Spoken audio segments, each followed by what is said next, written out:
See You on the Other Side. Great song. Yeah, what a good song. Not the heaviest one, but I feel like it fits the mood. And we talked about it a little bit earlier. Like, is it a metal song? Is it a rock ballad? It's a nice little sweet spot where it's just heavy enough to, like, you could sit here and say, well, it's like a metal ballad. Kind of rare. Metalheads don't do a lot of ballads. We leave that up to the rock guys. But that's the one that I think speaks to me, especially in light of his passing, right? Yeah. Hey, bud, see you on the other side. Thanks for everything. So Love that one.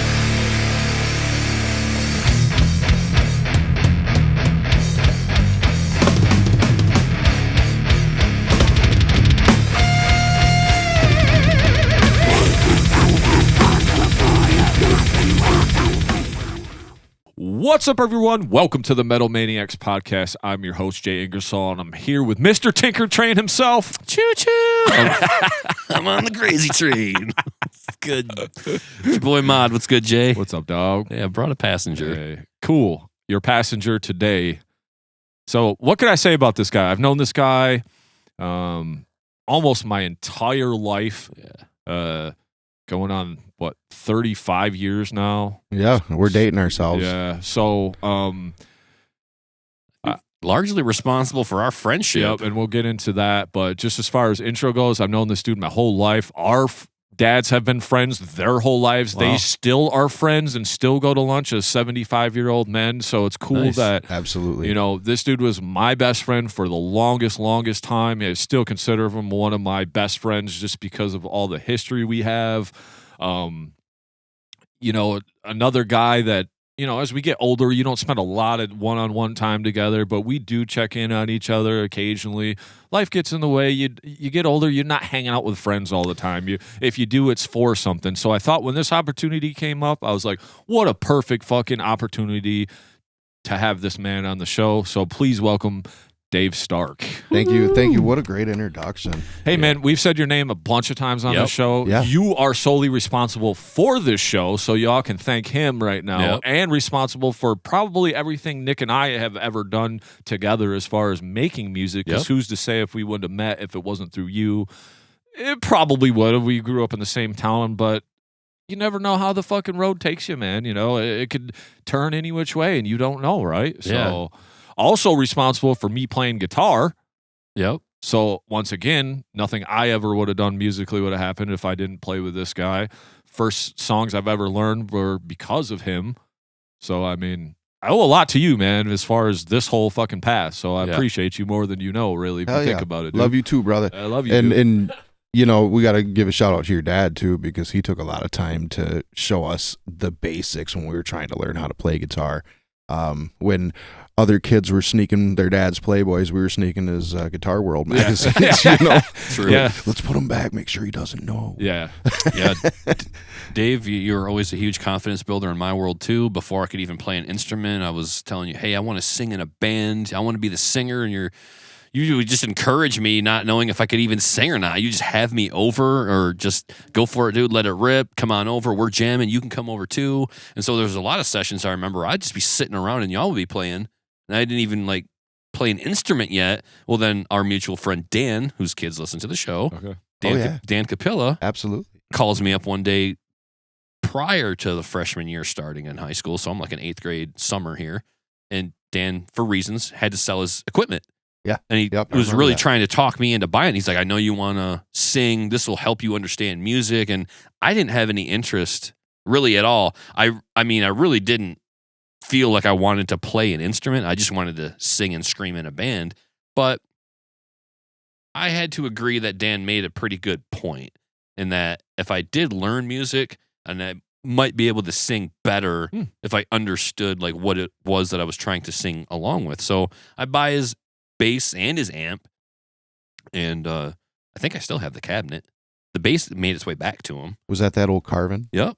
Yep. I think that Yep, sunburst. I remember that. That black sunburst Carvin made its way Absolutely. back to Dan over the years, perhaps. And the cab, I have that, like, it had like the no fear stickers on it. No fear. Yeah. Oh, yeah. Yeah. Take it back. Yeah, you'll sleep when you die. No I fear. can see the shirts now. Second place is the first loser. No fear. Remember all those and all the Big Johnson shirts? Oh, yeah. Yep. Life is important.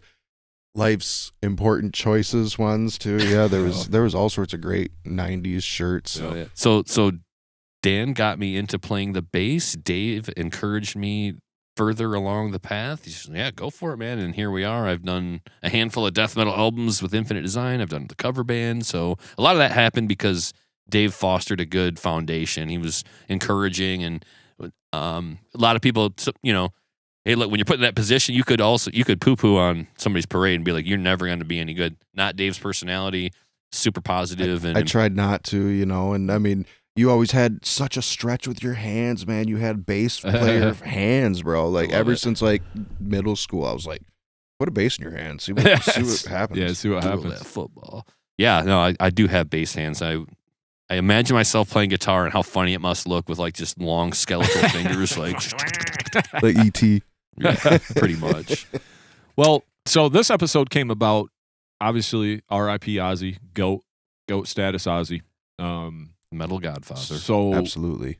What happened was we had John Roan come on, and usually he'll do a couple episodes with us. He'll sit here, even if he sits here, we need to do another one. So I thought that was kind of the thing. What a great guy. Yeah. I like John. And then John says to me, he says, well, I can only do one of the pods that day. And I'm like, okay, that's cool. But so swear to God, 4 or 5 days ago, I was thinking in my head, I was like, thinking about you, thinking about this Ozzy episode, thinking about what we're going to talk about. And I was like, man, we already locked in John, but it would have been real cool to have Dave on one of these because I know you're not the biggest metal guy per se. I love metal. I can't sing metal. I wish I could. But and I'm not saying you don't like metal, but you just never really got into as heavy as not what like the fuck you guys we did. get into. You know what I mean? So as far as that goes, I where could I fit you in on the show? Because you have a lot to do with the show's presence and Absolutely. our trajectory. We've talked about you, like I said, multiple times. And then when he said he can only do one, that's when I hit you up and I was like, this is perfect, because I was like, this would be a perfect episode to have you on. So it all came out in the wash. And then when you said you weren't busy and you said you had time, I was like, fuck yeah. This always is got awesome, time for you dude. guys. Hell Always yeah, got time. It's an honor. Yeah. So thank you so much for coming on the show. And we are going to talk about Ozzy. And I know you were a big fan. That was some of the first stuff you were playing. That's some of the first stuff we were playing. And also, on top of that, we have an episode where we talked about like our top five concert experiences. And one of them for us, even though Nick and I didn't go together, was the show that your dad took us to, the Ozzy Osbourne, Korn, and Deftones show. That was my first heavy metal show. I seen Bush before that, and I seen REO Speedwagon down at like Summer Celebration, but I'd never been to like a real like concert heavy metal. And we were really into Ozzy. I didn't know Korn or Deftones. We talked about that. So you can go listen to that episode. We tell all the stories about it. Because Modd went there as well, but he didn't go with us. You and I went, and he happened to be there. But that was very impressionable and impactful on me, going to that show with you and watching Ozzy. So yeah, and that actually I think Korn was touring on their first album too, so not a lot of people really even knew who Korn was at that point. Or Deftones. I think they didn't even come out with that Bored song yet. Yeah, right. They were, so it was just a really cool experience. And Wing Stadium was such a great place to watch a concert. Yeah, back in the day, you'd catch a couple of Wing Stadium concerts a year. Yeah. I don't think they do much anymore these days. Same with, unfortunately, the LC, and that could be compete clauses, non-compete clauses. I have no idea, or maybe they just had a shift in what kind of business they want to run, where they don't want people smoking inside their stadium. You know what I mean? So I get that too. But we caught a lot of good shows down there. That was actually my second concert in my life. My first one being White Zombie. The White Zombie at LC. Oh, yeah. I remember watching you crowd surf at that show. Yeah, I was up in the bleachers taking a break. And I went, oh shoot, there's Modd. Well, it wasn't just like crowd surfing. They were like, they put my foot in these big guys' hands. You'd have like two big football player guys, right? Like 6'5" and 300 pounds, whatever. And they got a hand on each shoulder. And these guys, like, they're locking hands, and I got my foot in their hand. And 1, 2, 3, 2 guys would throw me 20 feet in the air. Little ass Modd just going. Yeah. Oh, dude. Yeah, I was. I'm 100 pounds, 110 pounds as a freshman. I'm not even fully grown. These guys are throwing me, launching me in the air. Well, the first time it's all fun and games. I just land on people. Yeah. Yay! People wave. Crowd surfing. Well, I'm sure their necks didn't like it. Well, the next time it happened, and maybe I did this up to 3 times. maybe it was just the two. One of the next times I go and do it, same guys. Hey, he's back. He made it. Hey, cool. Do it again. Yeah. Throw it up there. Well, people were hip to it, and like they started looking for crowd surfers, and they turn around and see me just flying, not just crowd surfing, flying. Well, they moved. Yeah. And it's like those funny commercials where you see like the stage diver and he just lands on split. the floor. Well, that was me in a real scenario, and I basically landed on my head and shoulders, and I was done. Yeah. I just went and sat down for the rest of the show. Surfing. I don't think it was quite a concussion, but it was not. It didn't tickle. No, it didn't tickle. Feel good. Luckily, we healed a little quicker back then. Yeah, no kidding. Yeah. Yeah, you won't catch me doing none of that shit at a concert now. I've always hated the crowd surfer, but I get why it's Yeah. important. It's just because I'm sitting there enjoying the show, and all of a sudden, kicked in the fucking head. I just want to turn around and fucking pull their pants off over their face and just start pummeling them. But that's just me. I'm just like, you do you. Just don't kick me in my head. But yeah, so Ozzy Osbourne. We're just going to talk a little bit about Ozzy. We're going to just go through some things. Some different stuff, and then I just said let's pick 5 of our favorite Ozzy songs. So we're just going to rifle off 5. It can be from any era, and maybe a reason why. But why don't you just tell me a little, Dave, just first and foremost, how you kind of got into playing? I know we said it a little bit, but how you got into playing and kind of how you got pulled towards Ozzy and how he impacted you. Well, I started playing piano when I was really young. My mom got me into that. I hated it. I hated it when I was a kid. Because, it was structure. It was something else I had to do. I look back at it now. I love the fact that I can still play the piano. Yeah. And then, middle school or 5th grade band came, and, I was band geek for life and played drums, percussion. And then when I got into middle school, Dan Capella, he had that carving bass, and he was like, check out this Nirvana song. And I was like, oh, I can do that. So I think it was All Apologies. Okay. He got me kind of strumming on that, and I went, oh, my fingers can do that. And so then at that point, I always loved my rock and roll. I loved metal music, and, kind of branched out a little bit later in life. But so I picked up the guitar, and, it became an addiction at that point, when I guess that's probably the best way to put it. You guys know, there was rarely a day where you didn't have that guitar in your hand a couple of times. Right. And so I just got playing from there, and,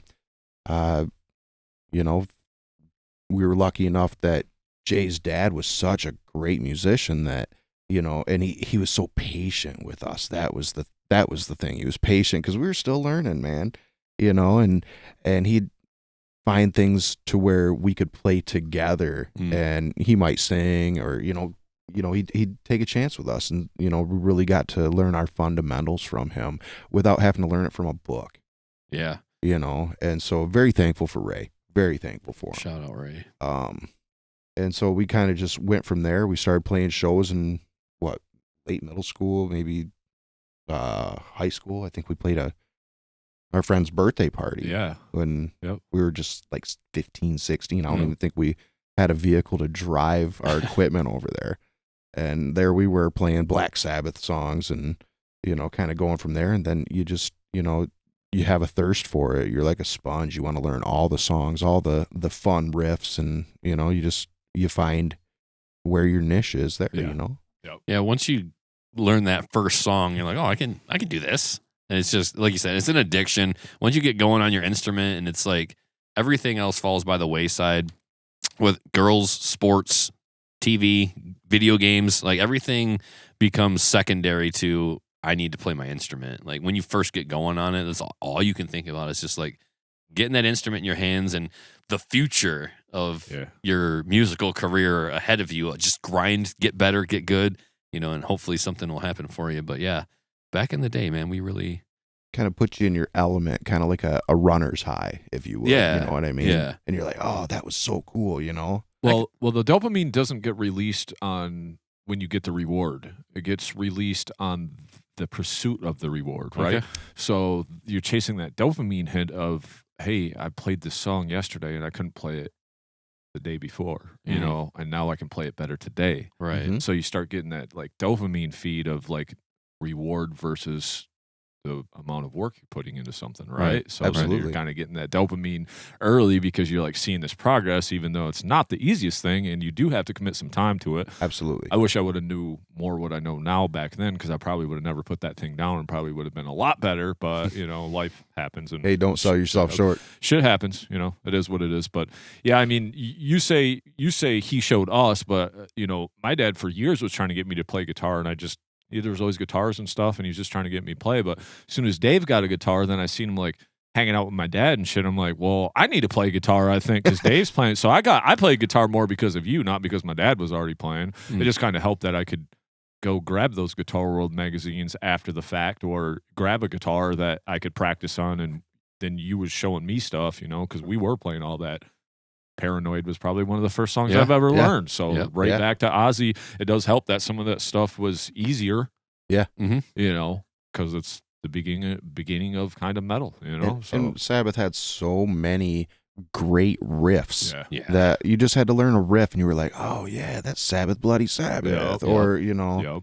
Absolutely. Or Sweet Leaf. Yeah. I mean, the list goes on and on. Absolutely. Yeah, and again, just going back to like the last conversation we had with John, and we're talking about Black Sabbath. Like Tony Iommi, riff master, was not a technical proficient guitarist. He was not a shredder. He just wrote great music, and that's all he did. Just with effortless swagger, just pick up the 6-string and tune it down, and let's go. Like this guy's writing riffs all day, and we loved him. We love those riffs still, man. Absolutely. There's like Sabbath Bloody Sabbath is one of my favorite Ozzy songs, or excuse me, Black Sabbath songs with Ozzy. And I mean, right? He's with Ozzy, right? Yeah, absolutely. But we go, we are going to say some of the same things as the other episode. Inevitably. It's just going to happen. Yeah. So even though for lack of trying not to repeat, we're going to, because some stuff bled out in that episode that I didn't really anticipate, but it's fine.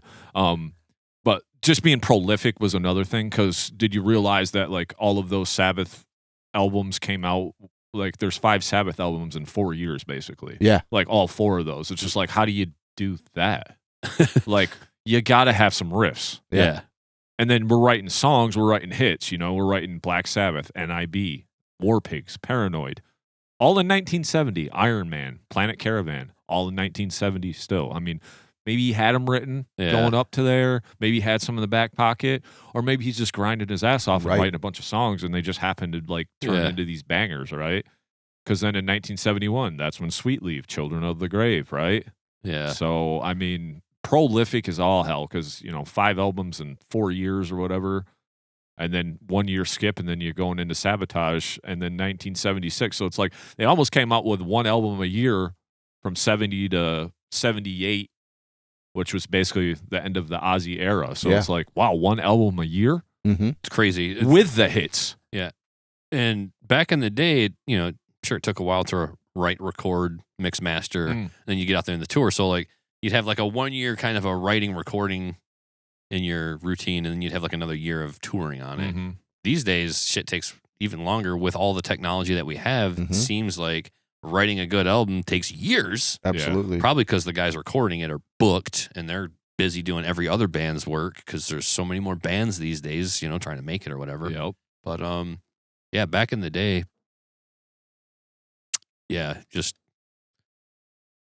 Well, as far as, so that's prolific as far as like coming out with all those albums right in a row, right? But then you got Ozzy. What we're really, we talk about Tony, and we dived into that with the episode with John, because we just talked about all the guitar players of Ozzy. This is going to be just more about Ozzy in general and the whole thing. But I mean, also the melodies, like how do you come up with some of these melodies that are, sometimes he would go right with a riff, right? Like, that's kind of the beginning way you write a song, right? You kind of hear the melody, you kind of hear the riff, and you might just trail the riff.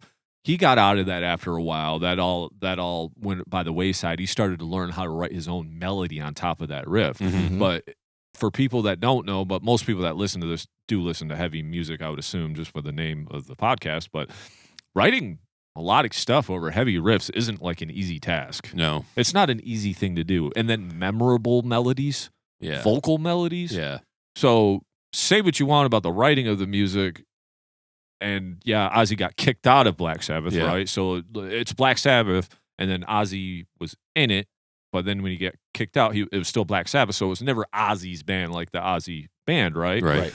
But he had just as much to do with any success that these guys had Up as until much as then. Tony Iommi did, right? Yeah. Because even after I say what you will, and maybe I don't know enough, and that could always be the case. But like, the Dio era, did you care about that? Oh, when I was younger, I didn't listen to a lot of the Dio era because, maybe I was more of an Ozzy fan. Mhm. But, in the last few years, I really got into some of the Dio, the Heaven and Hell, Okay. the couple of albums Yeah. that he did with them. Yeah. And I really started to enjoy them because I thought that Tony Iommi became such a better guitar player Mhm. over the years. I loved the first album is probably my favorite. With Dio, Heaven and Hell? No, the very first Black Sabbath. Oh, okay, album. just self-titled. But yeah. his musicianship really progressed when he was with Dio. Yeah. He was matching those melodies. The solos were unlike what you had heard before. But it's apples and snow tires, man. Yeah. Yeah, absolutely. So. Yeah, because and more people may have cared about that. Just because it was my path doesn't mean it was a lot of other people's path too. But I just, Dio had a few hits, right? Yeah. Solo-wise, Rainbow in the Dark, a few things that are undeniable. But Absolutely. it's apples and snow tires when you compare Dio to Ozzy too. Yeah. Because all the fucking hits that Ozzy had after Black Sabbath, kind of like, we wrote some hits in there, but I still got some hits. Right. That also has a lot to do with who he was playing with, because it wasn't just Ozzy in the room writing all the music and being like, you play this, because that had a lot to do with, as we talked in the last episode, the guitar player that was in the room, the bass player that was in the room, and the drummer that was in the room, because they did a lot of the writing as well. Yeah. But for Ozzy to put his lyrics on top of that, If they were even different Ozzy's thing. lyrics, 'cause a lot of time I don't think Ozzy even wrote all the lyrics. I know Lemmy gave him a Oh hand. yeah. When Lemmy helped him out, I think it was No More during No Tears. More Tears. Yeah. They did a lot of the stuff together. Yeah. I really feel like Ozzy was a talent and a force that a lot of people got under and behind to help support. And they're like, this guy's got one of the world's most unique voices. Oh yeah. And then there's a whole team of people to support that, writing the songs, recording them, business. Sharon's got it all handled. Absolutely. So a lot of people came together.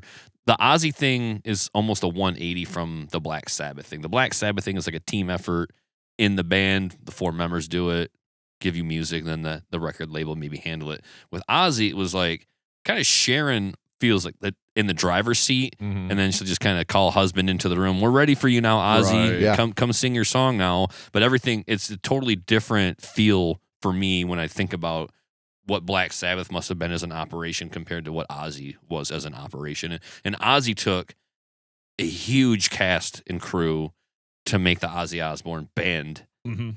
career happen, whereas Black Sabbath, I'm sure they had helping hands, but it was more of a band effort, more 4 people talking about it instead of the manager telling the husband, we're ready for you now. Like, Yeah.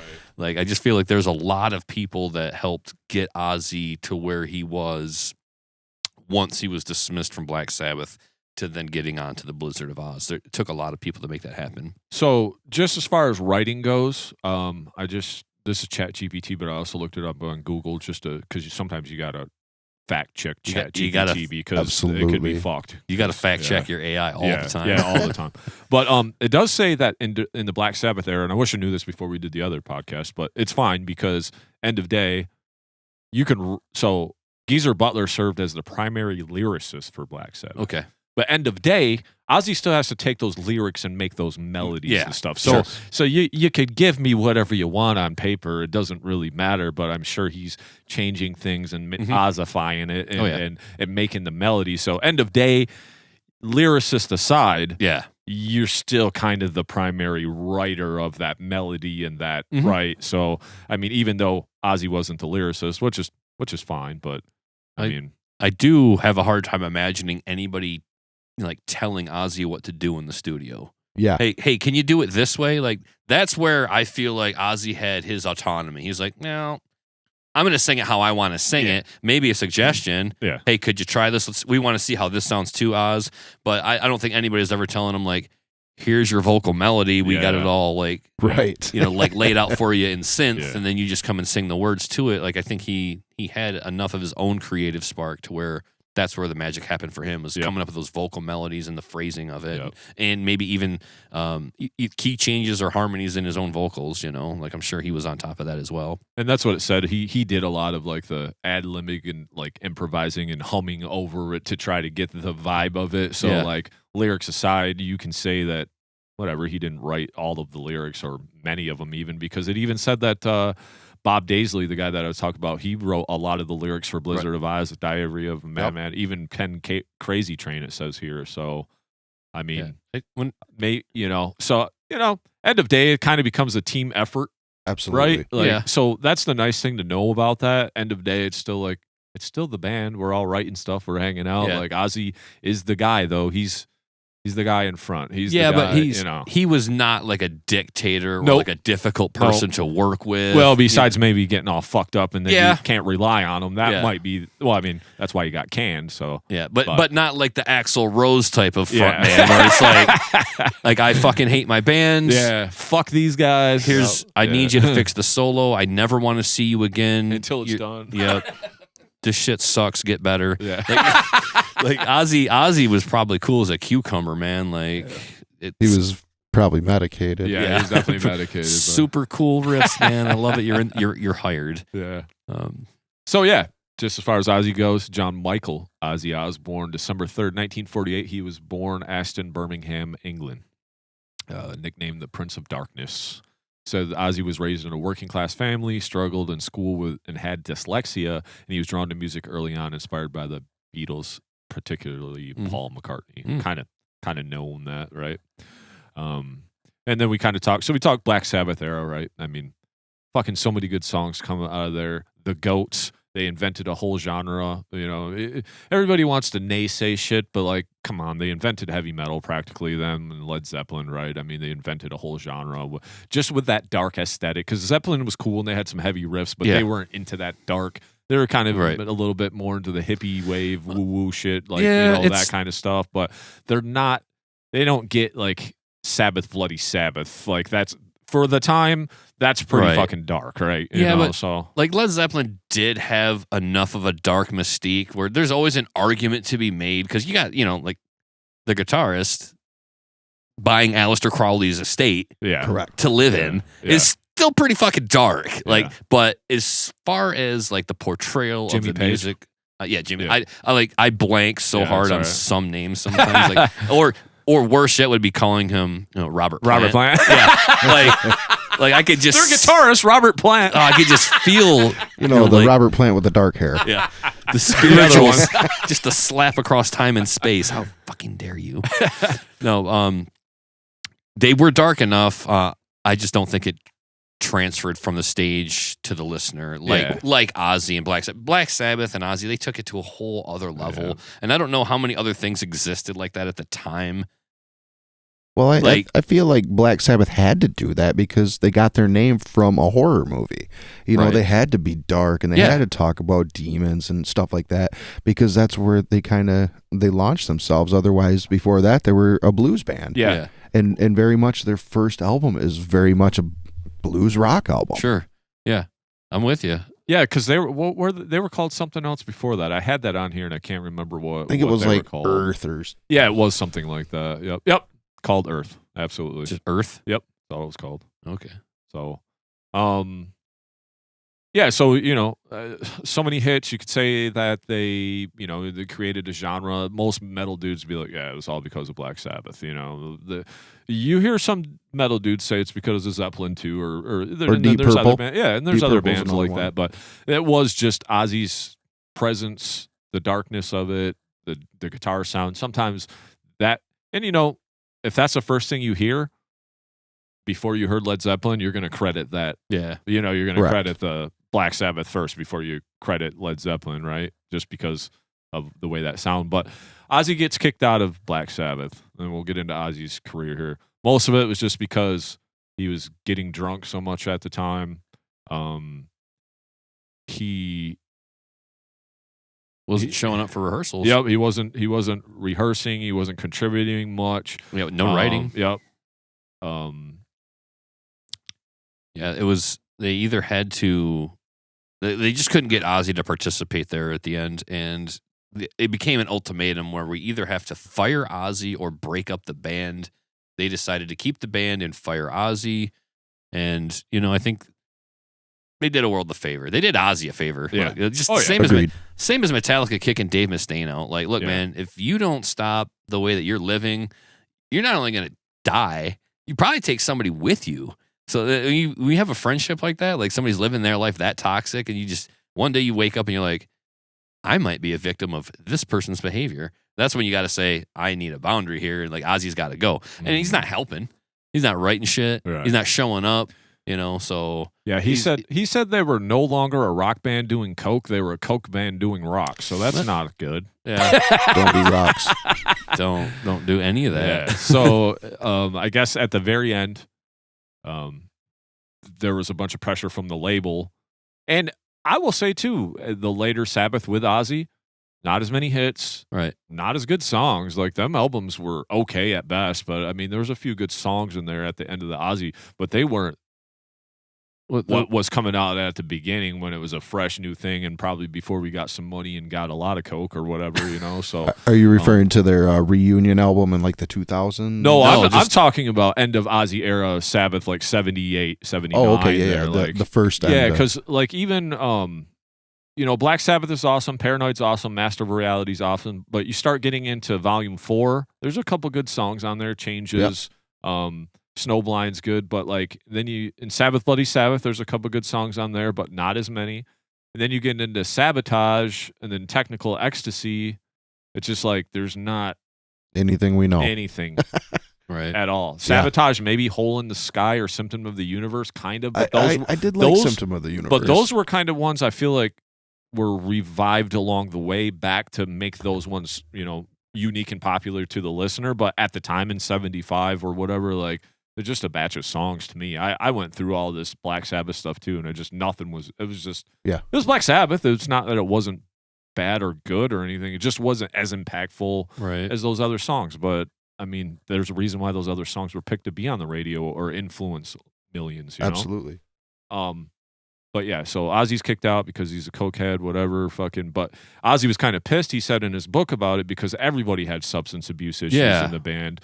But it sounded like those guys were fucked up enough to at least be able to like get stuff accomplished. Right. Functional. When you're so messed up that you can't accomplish stuff that the four of us are trying to accomplish, or what we talk about, you come to practice and you're hammed up or you got to bring alcohol. We ain't having that. I mean, we're 40 now, but even in our 20s, we weren't getting trashed trying to accomplish stuff at practice. Like a little weed's one thing, but like getting drunk, like real fucked up and trying to practice, like that's, I don't know, you're not really going to accomplish much that way.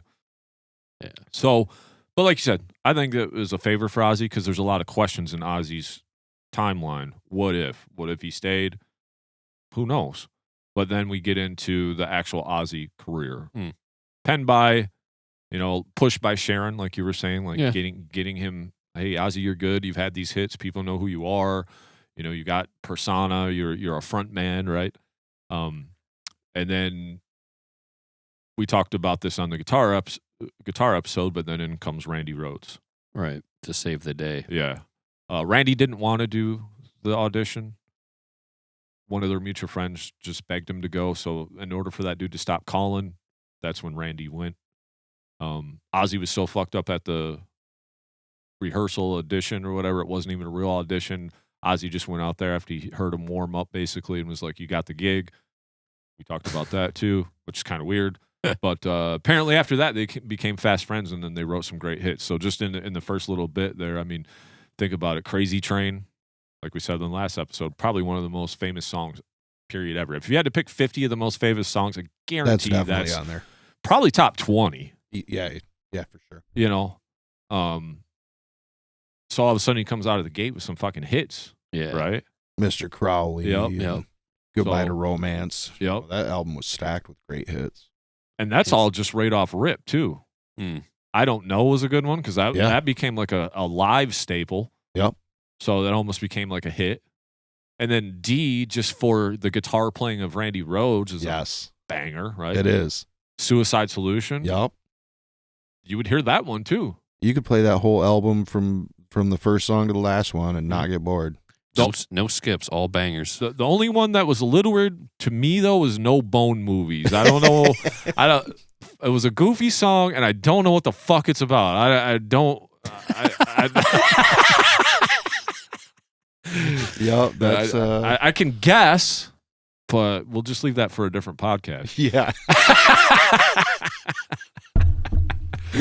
Don't know anything about it. Yeah, you're fine without it. You'll live without it. Mod Mod's favorite Ozzy song, just cranks it 4 times in a row on the way home. No bone movie. Which is funny because on some of the live stuff, he actually does that one live on one of them. But Ozzy has a ton of live shit, so that's cool. But then we go into Diary of a Madman, 1981, right? Yeah.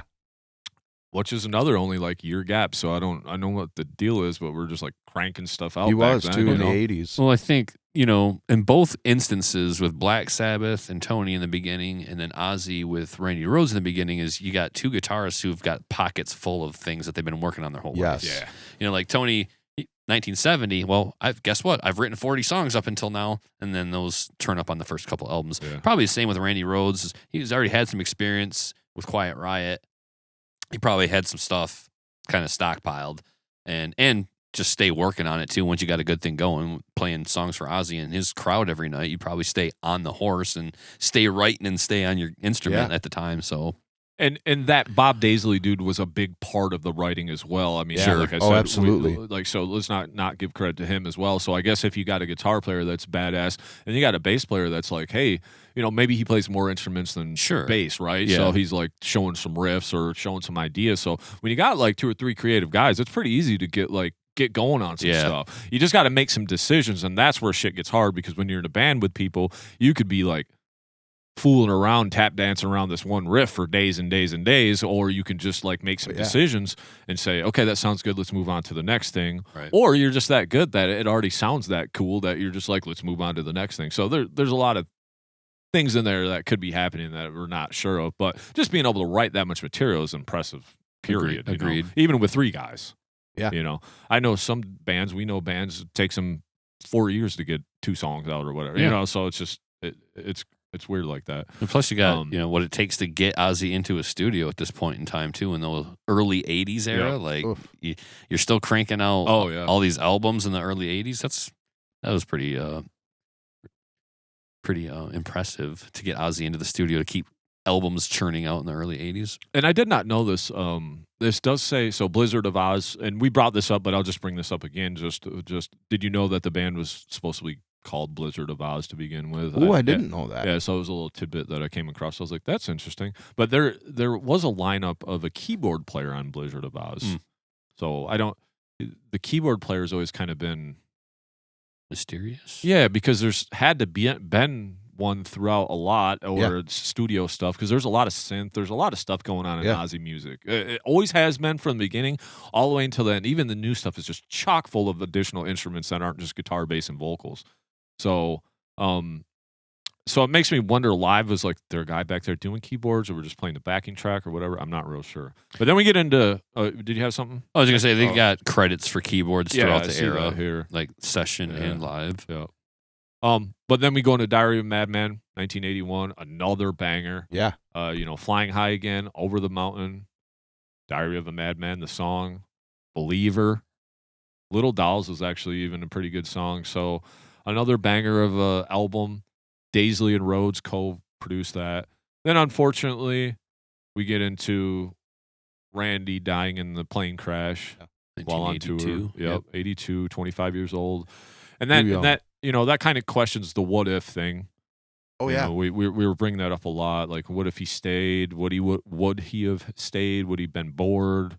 The rumor I heard was that if he would have stayed, he would have pursued classical music. Mm-hmm. That's what I had always heard. That's kind of what John was saying when we were talking about that. Like, he thought that maybe Randy would have just branched out because it was more about being the guitar player than being the guy writing songs in Ozzy's band. Absolutely. But it did seem like they had a pretty good solid relationship. Like there wasn't turmoil like the. But who knows? Maybe in 1980, before if he would have stayed or didn't pass away, who knows? Maybe in 1983, Bark of the Moon time. Obviously, different guitar player, but that could have been a different record or not a record because we don't know what could have transpired between then. Right. So he was enough to, he was there for 2 albums, but man, catapulted Ozzy as a solo guitar or solo artist into the stratosphere beyond Black Sabbath, right?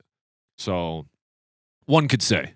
No, I mean, look, Ozzy could have come out after Black Sabbath and delivered a turd, and we could have all collectively forgotten about Ozzy, and we'd still respect and pay homage to Black Sabbath.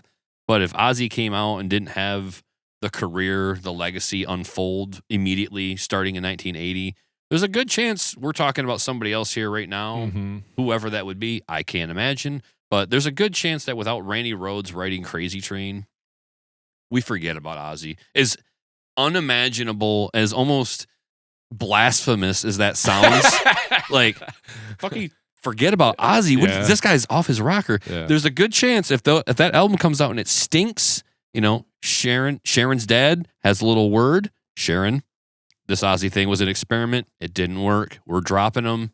Forget, move on. But instead it was like a rebirth. Yeah. Yep. It was a rebirth, not just in his musical career, but also in his personal life too. Like he finally got proper support, which isn't to say that the guys in Black Sabbath didn't support him. They probably did all they could.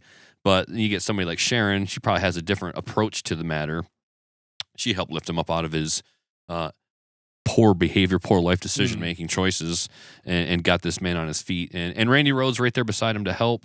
So instead, we have this awesome solo Ozzy career spawned right off the rip with Randy Rhoads in Blizzard of Oz and, well, not Ultimate Sin, what was it? Diary of a Madman. Diary of a Madman. Thank you. And then we go into, so then Jakey Lee gets in the band. We kind of go into that in depth in the other episode, but you introduce Jakey Lee. It was a rough, tumultuous time for Ozzy because he was grieving hard after that. Like he almost had to be picked up again because it was like you lose Black Sabbath, you get kicked out. Friend, and then then you put out 2 banger albums with some hits, and then your career's just about catapulting. And then the guy he passes away, and then you have all these questions too. Like, what? Man, it was just, we were going in this direction, right? But that's how anything in life goes. It's always like this. It's never like this. It's always up and down and up and down. And unfortunately, at the expense of Randy's life, Ozzy had to move on, so he went into the Bark at the Moon. He did have some other guitarists between. I don't know. Yeah, we trying to figure it out, like see who's the right guy for the job. They even think they did a live album between, or was it later? Yeah, he did a live album between Randy and Jake. Yeah, I can pull it up because we talked about it on the last one. It was just there were a couple of guys, but then Jake comes in to really solidify the position and lay down some work for him. Yeah, the Gillis guy we talked about. Yep. And, Yep. He was the only one actually featured on a recording, which is a live recording. Right. I guess. Speak at the Devil, Brad Gillis, 1982 live. Thank you. So, yes. So there were some guys. It wasn't like a direct jump from like Jakey Lee steps in immediately. It was some hired guns. Yeah. So it was Bernie Torme. He was touring only 82. They didn't like his style. And then you bring in that Brad Gillis guy. Yeah. And he's the guy that did the Speak of the Devil 1982 live. Yep. Thank you. And then he was canned or however that happened. I'm sure we covered it in depth in the other one, but I kind of remember what we just said. But then bringing Jakey Lee, comes out with Bark at the Moon. I said how I felt in the other episode. I won't trash it as bad, but for me, this is probably the worst Ozzy out of all of his albums to me. I just don't understand any song on here except Bark at the Moon. Bark at the Moon's a great record. Oh, it's a great song. But the rest of the songs, I could not get into any of it. Not one song on this album does anything else for me. I get that. Similar? I get that. Yeah, same? Absolutely. Yeah, I don't absolutely. It's just kind of like they didn't have the sophomore blues because Diary was good, right? Right. Because sometimes they say that, and if you're original record's so good, then you get into that sophomore blues where your Yeah. your second one might just be a stinker. Mhm. Well, they kind of did it on the third one, I feel. But they also was more infused with synth. We're getting into the 80s. We're starting to experiment with a little more of the 80s sound, right? Some of the backing tracks And the stuff. haircuts. Yeah, and the haircuts. Yeah, Remember the starting perm. getting the permy stuff Yeah, going yeah, with that the Ozzy perm. pre-emo type cuts. The ultimate perm. Yeah. But yeah, I mean, Bark of the Moon, great record. I mean, great song, I should say. And then the rest of the record just don't really do much for me. It did say it achieved some commercial success, peaking at number 19 on the Billboard. So, but I mean, that probably helps when Bark of the Moon's on the radio and in the charts and everything. You know, when you at least you get one good song out of it at least. You know, but then we move into. And then this was all shrouded in controversy as well with the whole writing thing. Jake E. Lee wasn't credited for the writing. Even you knew about that, right? Because that was part of the whole Jake E. Lee leaving the band is because he wasn't credited with writing. It was all about money. I didn't realize that. Okay, so it's all about money. It was all about he didn't feel like he was properly credited. Also, that the guy that I said Daisley or whatever, like Bob Daisley. yeah. So same thing with him. He wasn't credited for the writing, and that's where shit started to get weird. And the Ozzy camp. I also know that in the last however many years it's been, they went back and re-recorded bass and drums for one of those old tracks just to make They did. or too. albums so that those names that you mentioned could stay uncredited. And they got, so now if you listen to like a remastered or something version of they're those, all remastered now too. but there is with respect to those two names, I believe, an album where they just gutted their parts. It's got to be this one, dude. Drums and bass, they Yeah. gutted, because I listened to Bark at the Moon last night and I was like, well, this has got to be the new version because like there was way more bass clarity and it was a great bass line. Kind of makes me wonder how close it was to the original because it was really super close, but Okay. you could hear it. You could tell like the drums and the bass had a way better production quality, almost to the point where it's like, well, they did keep the vocals and the guitar the same, and they probably did their best to bring them out. Yeah. But like you could tell the bass and the drums were way better quality compared to what they were originally. The original shit. Yeah. Yeah, but that's a part of the whole legacy of Ozzy and Sharon that gets a little into the weeds because now you're talking. I don't want to pocket watch grown people and Yeah. famous people. Like Yeah. that's not my Yeah. thing, and I don't have the facts. I don't know Yeah. how they handled their business in the room back in the day, but I know that it's still a bit of a sour point, you know, in the camp in the Ozzy Osbourne world where we have to talk about Jake E. Lee not getting paid, you know, or what he was owed or the credits that he deserves, and it's still a clamoring among some fans online. You see the comments all the time. If it has anything to do with Ozzy and Jake E. Lee fans will come out of the woodwork and be like, "Yeah, about time you pay him." What do you think? Or credit him? What do you think? So that, unfortunately, is one part of Ozzy's legacy, and it has more to do with, I think, Sharon in the business, and that's not slagging Sharon. It's just I don't know what happened to where we're not paying Jake, but ultimately it wasn't a great album, perhaps, and they did the follow up was better though with Jake. You say right? So, like it did have some better songs. Yeah, as we're getting into that, and you got to feel like if this is my way to get paid, I need to get credit for these songs so I can get paid for these songs. And then, like, if you don't even understand the gravity of it, like, because he could still be getting paid for those songs now. Yeah, that's the thing. You know? So it just makes you wonder how we get into this. You wrote this, I wrote this. Like, you got to get that shit all aired out before you even get in the room, especially with an artist like Ozzy, right? Like, we not pussyfooting this shit and scribbling stuff out after the fact. We need to get this all, we need to figure this all out right off rip, Yeah. But when going... you got 20, go ahead, when you bud. got 20 songwriters in the room, it does get a little bit dicey who's getting credited, and you never know when you're sitting there writing a song in the studio, is it a hit? Does the credit really matter? Like, right. We're thinking, well, who cares who gets credit? Well, if you're like Sharon, you're betting on every song's a hit. I'm betting on it. Like, that's the idea here. Right. We write hits only. That's why we have so many writers in the room. I'm getting credit for it. Right. Like she's probably thinking like 40 years down the road, I'm getting the credit. Like, or Ozzy's getting the credit. You other guys, tough luck. So then we go into The Ultimate Sin, which is an absolute banger of an album. I love The Ultimate Sin. I said this on the other one. Almost every track to me is a fucking great track. Starts with The Ultimate Sin. Secret Loser's a great song. Thank God for the Bomb is an awesome song. Killer of Giants is a great song. And of course, Shot in the Dark is just like, It's in my head. it's like, yeah, it's It's just right now. it's just one of those songs that, like, I mean, how many memorable Ozzy songs? Like, you could get in the car at any time and there could be like 25 different Ozzy songs they could pick to play, and that's one of them. But what a great album. Love So at least with whatever Jake did or didn't do or get credited for, at least he redeemed himself in some sort of way at coming in with this album. I will say the difference is, though, is like, so you got Ozzy on vocals on Ultimate Sin, Jakey Lee, but this is where that Phil Sowason dude comes in on bass. He also co-wrote Shot in the Dark. And then you got Randy Castillo on drums now, and it was Tommy Aldridge on the previous one. Okay. So this is almost kind of a different lineup. But Sure. Randy Castillo was amazing on drums.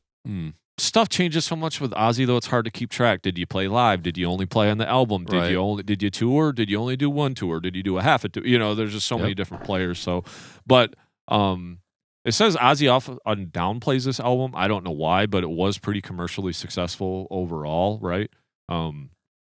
Still, I love the Ultimate Sin, especially the song. And right when we talk about our songs at the end here, I just want to get through some of this like background on Ozzy, and then we'll dive into the songs here. Then we follow up with No Rest for the Wicked, of course, Zakk Wylde's debut. We talked about in the other episode how Zakk came to be with the debut tape and the photos and all that. No Rest for the Wicked, probably, if I had to pick a favorite Ozzy album, it's going to be this one. I just absolutely love every song on this one as well. Like Miracle Man, Devil's Daughter, Bloodbath in Paradise. Crazy Babies. Yep, about the because Bloodbath in Paradise is all about the Charlie Manson thing. Yeah. So they talk about the whole like writing pig and blood and all that, like Fire in the Sky. Fire in the Sky. Like, you can hear that one too, man. Fucking what a banger of an album this one was too. Of course, this was Zack's debut. Zack's a beast. We all know how goated Zakk is. I mean, sing his praises a lot around here. And then you just can't deny that him like doing the Pantera thing adds to his legacy even more. Like, like I know a lot of people are up in arms about it, but like if you can play Dimebag's parts enough to go on tour, I mean, shut up. Like, fucking Dimebag's the man, dude. Yeah.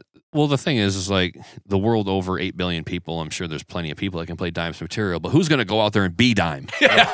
Like you could be and do it justice. Yeah, like you could be anybody in the world sitting in your bedroom and be better than Zakk. Like that's probably not out of the realm of possibility. I would take that over another Super Joint Ritual album all day. Fair, fine, fair. Sorry, but Phil. yeah, no. But as far as Zack's concerned, just a tangent on Zakk, to go out there and be Dime, like that's the whole point, right? Like you got to be able to play it, absolutely, because we can get 10 other guys that can play Dime stuff. Because there's guitar nerds that sit around on YouTube and they just are better than everybody at guitar, but they're not built for performance. They're not built for entertainment and stages. Right. Zack's the guy. And Zakk sings, so that helps. You know, and I saw Pantera with Zakk and Charlie. Okay. Oh, you did? I did. Okay. Nice. And I do have to say that, you know, at first I was like, I couldn't even tell if it was Zakk. He had all the hair in front of his face, and he stayed in his spot and did his thing.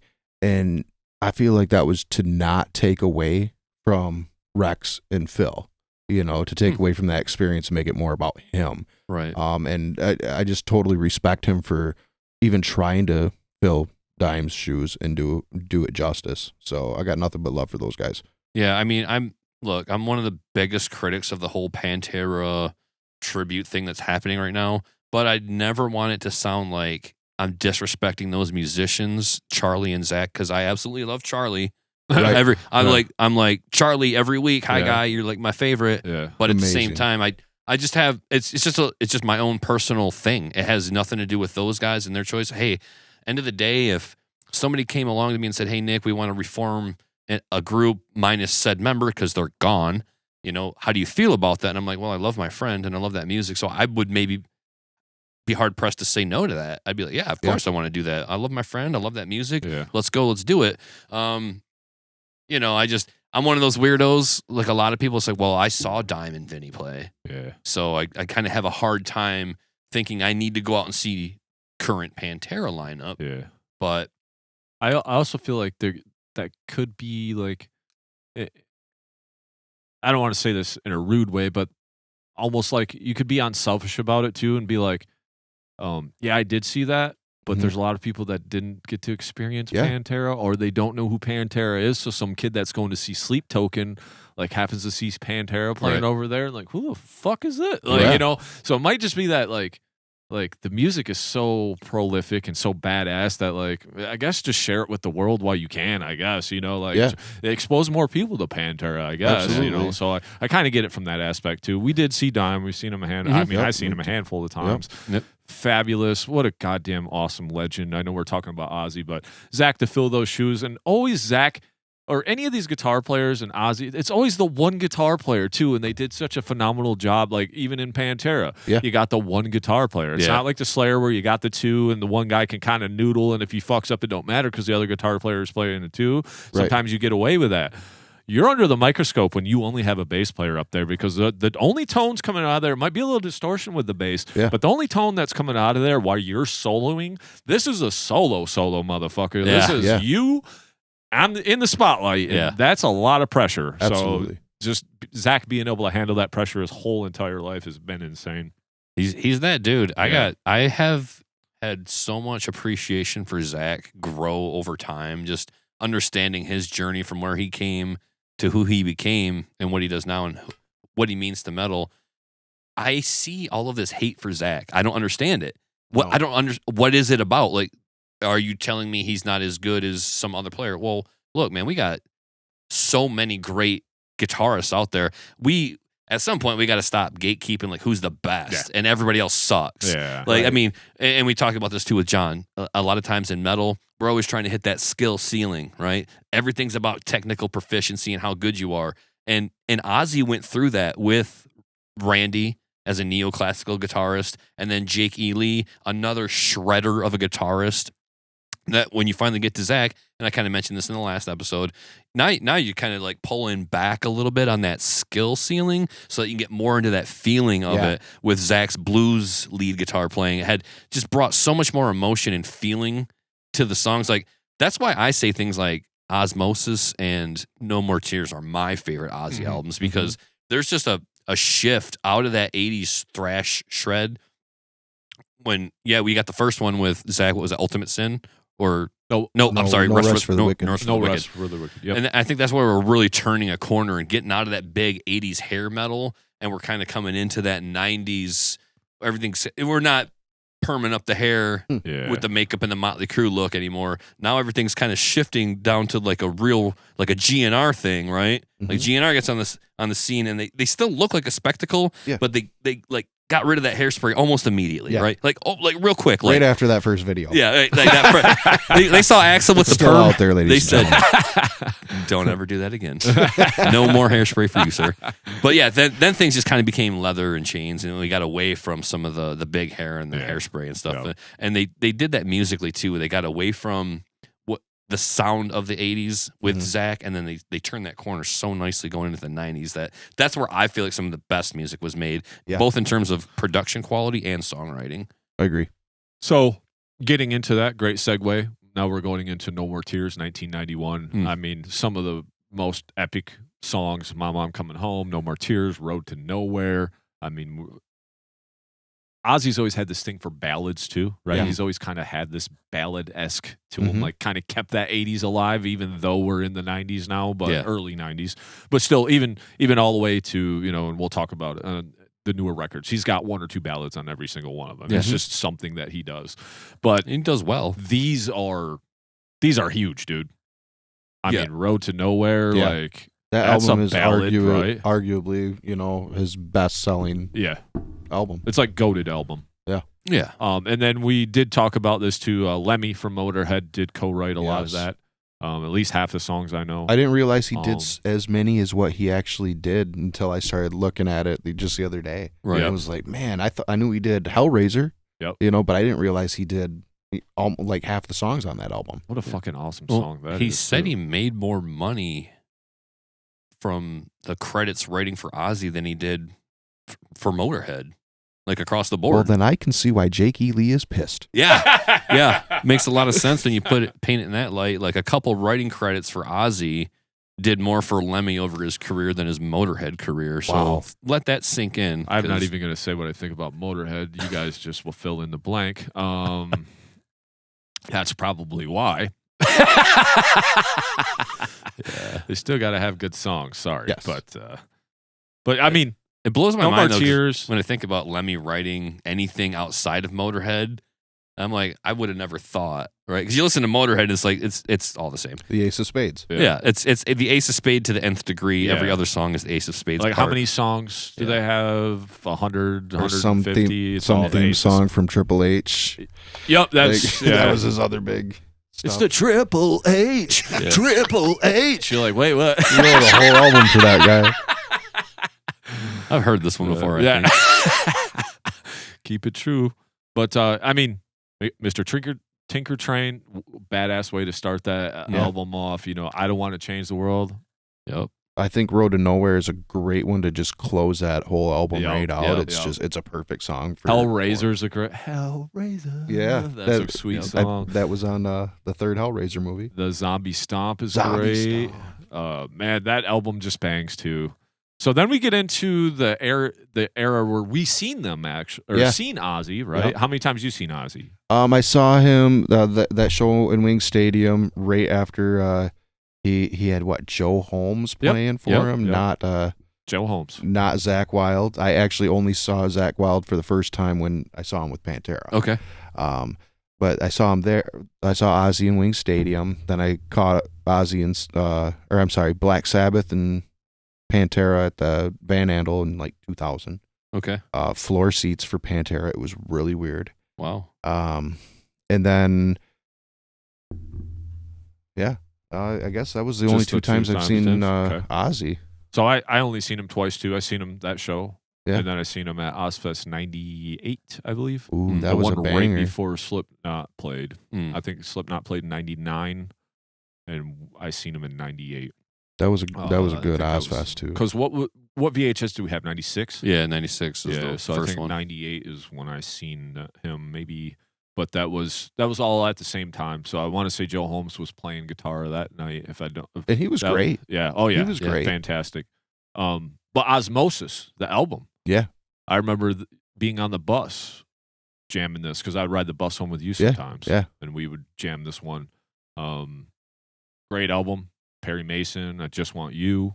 Talked about that earlier. Yep. See you on the other See side. You on the Other Side. Great song. Thunder Underground. Oh, was yeah. banger. Pretty heavy shit. Mm. So great record, but Zach has a lot of writing credits on Yeah, this he one. does. Like I said, I didn't know that. I thought it was just Joe Holmes, but Joe Holmes didn't. He's got a few, 3 writing credits on Down to Earth. How he got those and Jake E. Lee didn't get his, I don't know, but they figure that out a lot later down the road. Jeez. I'm gonna leave all that with Sharon. Yeah, Sharon, you deal with that. That's not our business. But Geezer Butler played bass on this. On the Osmosis. on I Osmosis. did not That's- realize That's that. the lineup it says. And Oh. he's credited for a few writing credits on this as well. Love Geezer. So I didn't know that. That blows my mind because I think of that iconic Perry Mason bass line and I attribute it to Robert Trujillo, and it kind of blows my mind that he's not the writer of that bass line. But that bass line and Mama, I'm Coming Home, man, great bass lines, great guitar work. So you have such great guitar work on those tracks that it's easy to overlook what a great bass Yeah. performance we have in here too. Because look, I learned the bass line for Mama, I'm Coming Home. And it's easy to sit there and say, oh, I just play these couple of notes round and round and circular. No, No, not No. that song. that song you need to sit down and learn it phrase for phrase because almost nothing is repeated throughout the bass line. Whatever that may be, just the way that he plays the bass line, it's a bass line from start to finish. I'm like, where are you punching in and punching out? Was that Lemmy or was that Mike and Nez on that wrote the bass line for My Mom Coming Home? So I thought he just wrote the lyrics. Lemmy wrote the lyrics for Mama. yeah. So on the so I was going to bring that up actually. So Bob Daisley and Mike Inez, Inez wrote the intro for No More Tears, but Daisley recorded most of the tracks on that. Also, Mike Inez was part of the promo for a lot of this, Mm-hmm. but he never play like he was supposed to be in the band, but he never actually got in the band. Like he might have played live or something, but it was mostly that Bob Daisley dude that did stuff after him. Man. So that dude came back in the band basically. Ozzy's had some great bass players. Yeah, He sure has. oh yeah, dude. For We sure. haven't even talked about Duff yet. Did he stand in on a tour? I know I saw his name in the list. One of the most recent albums that he put out. Oh, okay. In the last 2022, I think, was the last one. It had that huge collab. So there's Duff McKagan is all over one of those albums. Duff's a Ordinary great Man bassist. is That's that yeah. one. So yeah, Osmosis, and then this is kind of, we were joking on the last one where we were like calling Osmosis New Ozzy, because this is where Okay. in 1995 it's New Ozzy, but for us that was kind of like It was New Ozzy for us. we got introduced to Korn and stuff though. So then I know Nick and I was going hard down the new metal pathway, Mhm. and then we're always into the death metal stuff. So this is kind of where Ozzy was just like, seen him live a couple times, but now we're like onto the Slipknots and stuff. I'm kind of done with the Ozzy thing. He's had so many songs. What else could he do that I need to listen to after this? That was not really an intentional feeling of mine, but probably in the back of my mind. And just, we'd say that all the time. There's so much music, dude. How the fuck are you going to listen to it all? Like, how are you going to enjoy it all? Like, you can only be focused on so many things at once, So, my time with Ozzy was just kind of over at this point. Well, we had grown up with Ozzy from the moment we come out of the womb. The moment we're in the womb, right? I'm sure our parents were hearing a little Ozzy Osbourne on the radio while we're being incubated and baked up to full temp. Look, so we grew up with Ozzy to the point where we've heard everything subliminally or otherwise to the age of like 15, 16 years old. Then we finally get to see him in concert, and that's about the time that we're going in a heavier direction. So we just kind of cross section of what we're listening to, what's popular, where we're going, where they're at, where they're going. And we just got into Ozzy for a hot minute. We listened to him our whole lives, but we were already ready to move on to the next heavy thing. See some of the people that he influenced. Yeah, really, though. I mean, so that's what brought me out to my first Ozzy concert, was going out to see Korn. Like, I'm like, I love Ozzy. It's take him or leave him, but I might not go to that show if it's not for Korn. Like, you know what I mean? Like, I'm there to see Korn. Yeah. Ozzy's just kind of like the bonus. Yeah. I say that now. I was gonna say that sounds like something a bass player would say. Yeah. No, but I got to give Nick credit because I mean him and Floyd got me definitely into Korn prior to that show. Oh, okay. Yeah, I wasn't aware, but yeah, I understand that because you were into that Korn, wasn't you? Yeah, I don't know how I found it, how it found me, whatever. I can't remember. Oh, probably 94.5 KLQ. Andy O'Reilly probably played blind. Yeah, you know what Shout I mean? out to Andy. Yeah, because I used to do those like later at night, they'd play the heavier stuff. Like Out they of Control. still kind of do. Yeah, Out of Control. Saturday nights are Out of Control with Andy I O'Reilly. remember hearing Snot for the first time in there, and I was blown away. I was like, "What is this?" There's a guy I could have on the show and sing his praises, because without Andy O'Reilly, I miss a ton of heavy metal. Message him up. Ask him to come over. Absolutely. Yeah, like, he knows how to do radio. Yeah, he'll take over the show. We'll just sit here and listen once to or him. twice. Yeah. He knows how to talk into him. He's gonna come over here and start giving us notes. You need to do this, that, and the other. I'll thing. take it. I'll take any notes you give me. If they're constructive, let's make it better. That's what I'll say. For this area, he's a media king. But there's so many good bands that I wouldn't know without him. Yeah. But absolutely. Well, yeah. So Osmosis, I think some of it too is like, "Hey, I'm retiring. Just kidding. Hey, I'm retiring. Just kidding. Hey, I'm retiring." Because like I told Nick, even after No More Tears, Ozzy did no more tours, and that was even before Osmosis. So this motherfucker talking about retiring in fucking 92. Yeah, but you know what I mean? Like, so like, what's going on? Are you not, or are you? What's going on, dude? You know, and that's like 32 years ago. He would have been in his like early 40s. Yeah, you know, because he passed at 76? I believe so. 76, so minus 32, 44. Our age now. Our age now. So talk about retirement at our age. I mean, like, I can't even fucking imagine, bro. Like, also, you know, different world then. Yeah, different world. Wear and tear on his body. You know, we didn't do everything he did. We would, like I said, we'd be the 60. You never tried those fire ants? Never. never tried a fistful of Quaaludes. No, you can't do a bat no more either. You start a whole pandemic and shit. You know. Yeah. But you could supposedly you could tell, like when we watched him.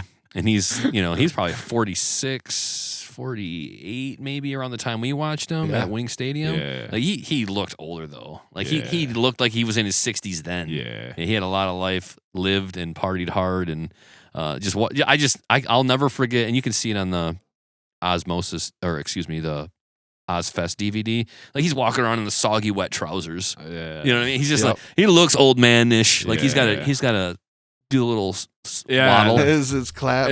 Yeah, and the clap. Yep, the clap. I always Soaking thought wet. Sharon was up there like a puppeteer. Yeah. Just Got the remote Weekend control. at Ozzy's. this Ozzy clap now. Boop. Ozzy shuffle. Boop. Ozzy Super Soakers. Throw water. Let me see your cigarette lighters. All right, so then we get into Down to Earth in 2001, which is 24 years ago, which seems crazy.